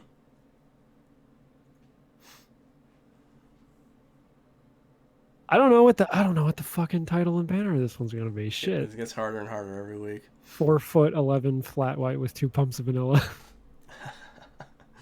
Wait, can the banner just be, that picture of the tall girl holding the short girl against the wall? Oh god, I thought you were gonna go with the Piper Perry one where it's the 5 black guys. No. Can I was just gonna Photoshop your face onto 5 black guys and then me on Piper Perry. I mean, that's funny, but I mean... I also like the one with the short girl getting held up by the tall girl, but I don't actually know either of those actresses' names, so I don't know how to find that fucking picture reliably. I'm sure I could with enough digging.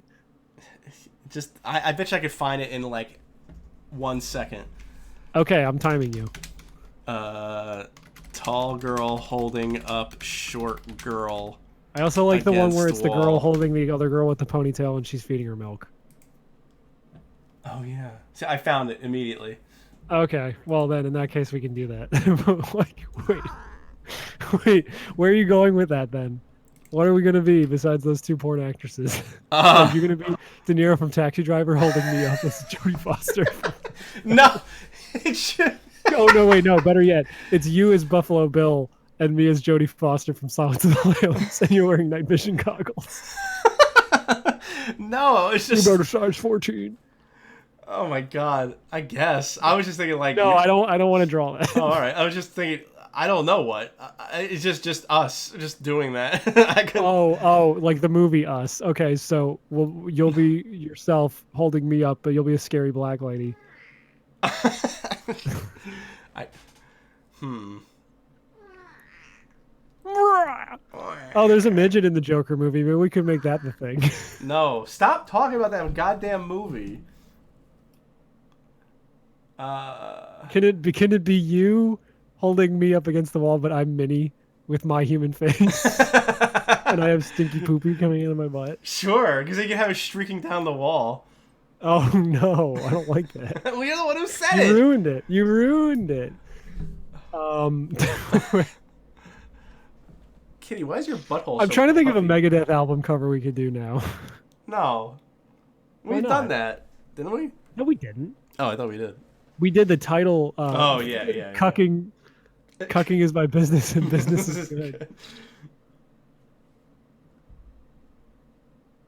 Rust and Cum is the title. It's the Rust in Peace. Come in peace. Oh shit. Coming. Oh shit. Come in peace, and then it's the cover of Rust in Peace, but instead of like Vic Rattlehead holding up like a uranium crystal over an alien, it's like it's me holding up something, and then you're inside the capsule as the alien, but you're screaming. Do you know what the Rust in Peace cover I'm looks looking like? at it now. Of course, I don't know what it is.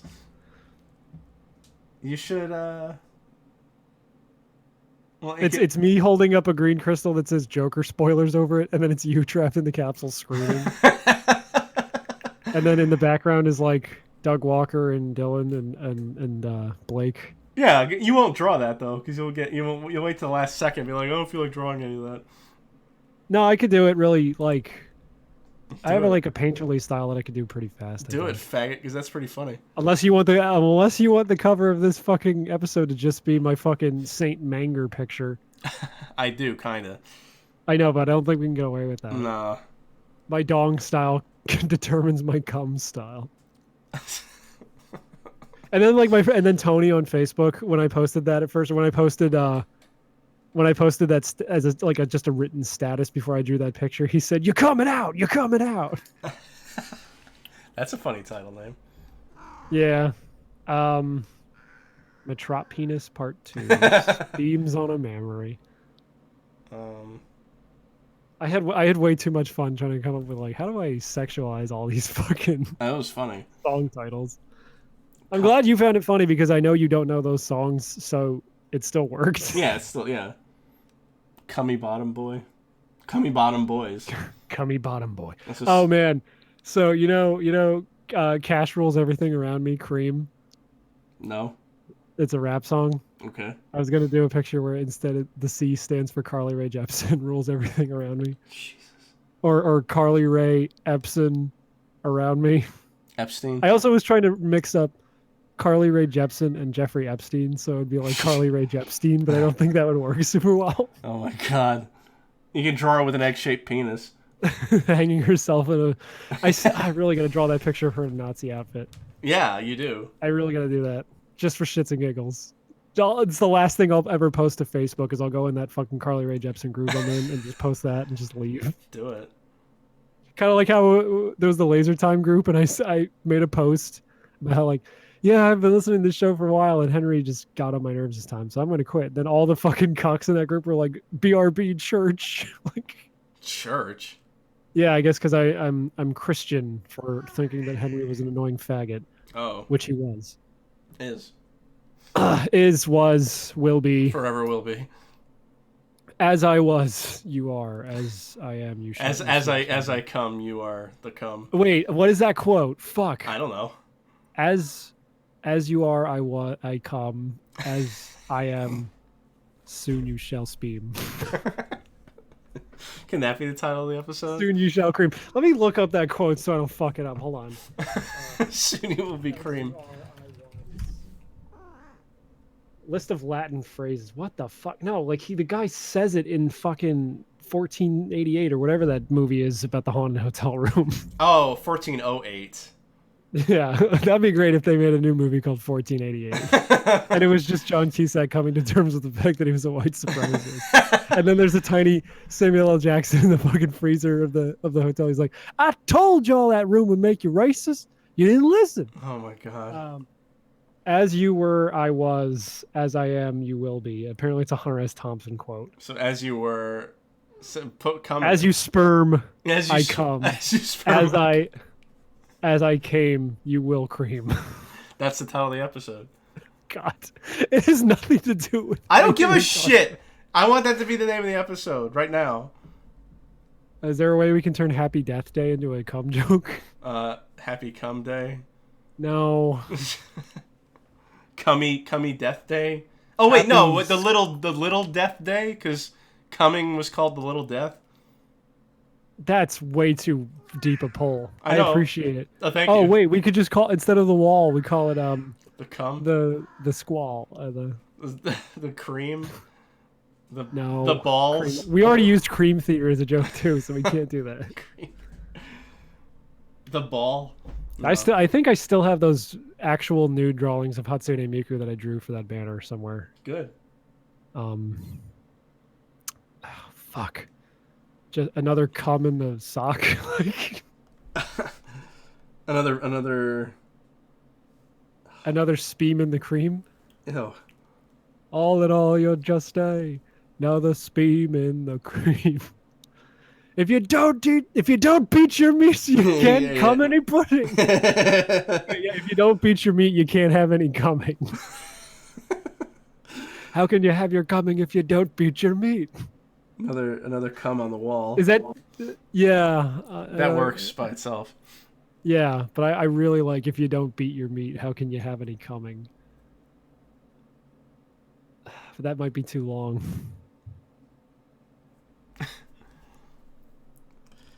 And later on at night, their fat psychopathic wives would cum them. Would beat their meat within an inch of their lives. In the flesh, in the cum. Goodbye, blue cum. Goodbye, white sky. Goodbye, vanilla sky. I don't know. Ugh. Was that what that movie was about? Was it about fucking? Was it about Tom Cruise seeing how high he could shoot his load? Yeah, that's why he was up on that rooftop at the end.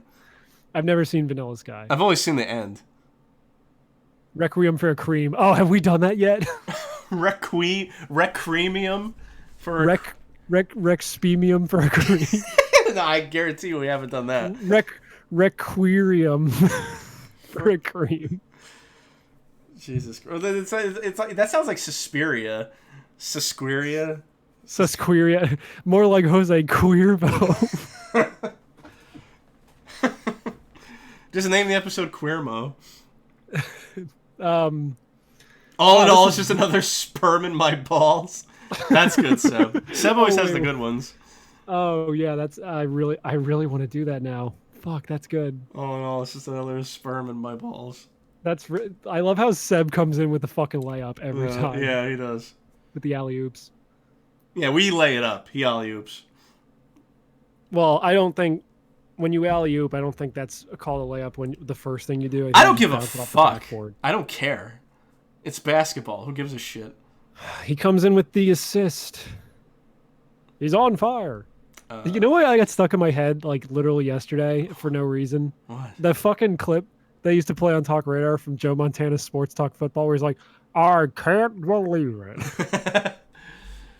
I want to all day I know was just- what the hell. All day I was just going around work just going, I can't believe it. Well, what game is that? Don't come from. I You swear can never that's figure from it House out, of the right? Dead too. Oh, okay. Don't come. I swear to God, that's from House of the Dead too. Nah, you're If not, fine. I'll eat my fucking hat. Eat your ass. I'll eat my own ass. We don't need no masturbation. That's also really good, Blake. That's pretty good, yeah. Blake also usually comes in with some good assists Yeah. every once in a while. Fuck. Taxi driver, more like waxy cummer. Ew. Are you coming at me? Oh no, wait. There's that movie King of Comedy, which is King of Comedy.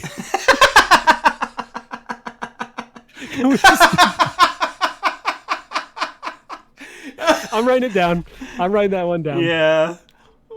King of Comedy.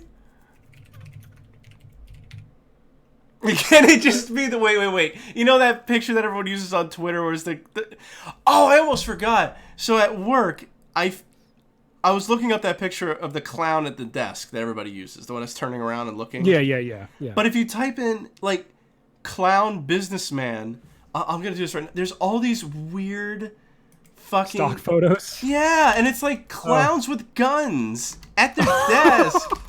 It's weird. Joker in parentheses 2019. Like I'm putting it up also- on the stream now. Like you'll see, they're fucking weird. While I'm waiting, wholly unrelated, but Rory found the best fucking wow. What is with these pictures? I'm telling you. They're actually terrifying. Yeah, this clown is fucking scary. Do you want that to be the banner? Yeah, that's what I was gonna say. It should be the one at the Fucking desk. Us as clowns pointing guns at our fucking. No, I want this one. The clown at the desk, but it's just like you're sitting in my lap, and we're both dressed the same, looking at the camera like this. Well, looking at the viewer. Look at at this fucking clown too. There's a bunch of this guy with. See, look at this. What the hell is this? You'll see it in a minute. This the orange-haired clown. Yeah, but you'll see he's holding a gun. Look at this. Wow. And look at this one. He's like in a hat box.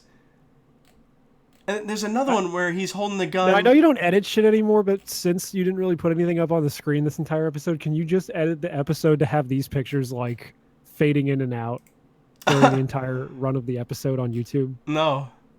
Because these are too good. Like, where's the one where... Oh, this one. No, it's not this one. Oh, here it is. Stock photos are fucking weird. There was one where he's holding the gun and, like, the guy in the background's like, that's great! And the other guy's like, oh, fuck, it's a gun. It's so fucking weird. These are so weird. So, yeah, do you I don't like these I don't like these stock photos of people holding their hand up to their ear, and the one guy had a very tiny hand. I will do it as the clown turning around at the desk, but then it's me as the same clown sitting on your lap, also turning around, because that's really funny. Also, wholly unrelated, but Rory found the best reaction image of all time, and I think you might have seen it if you've been following my Twitter the past few days. It's a picture of Rey from Evangelion in the elevator, but they flipped her mouth upside down so she's smirking, and she has a Burger King crown on. Yeah, that's a great one. All right, fucking... The picture of the clown turning around at the computer. Matt is the clown. God damn it. Matt is the clown. Mitch is also the clown, but smaller and on his lap. And then what's on the computer screen? I don't know. We're watching The Joker? I don't know. I'll think of something funny to put in there, because I was just thinking of like random shit that like people almost forgot about, but would be funny if they just suddenly heard it in a thing or like saw it in a thing. Like I thought of a great joke for a future video that we'll probably never get to shoot, but it's like it's just me spacing out and you're like talking to me like, hey, you pay attention to me, and then it cuts to like a shot of my face, like you can hear the music in my head, but it's literally just welcome to Atop the Fourth Wall, where bad comics burn. Like, and then I'm like, but then I thought like, what if there's a dubstep remix of that? Because that would be even funnier. Oh God. Let me do this in non-incognito mode. Let's see here. Atop the Fourth Wall. This GIF is like making me sick.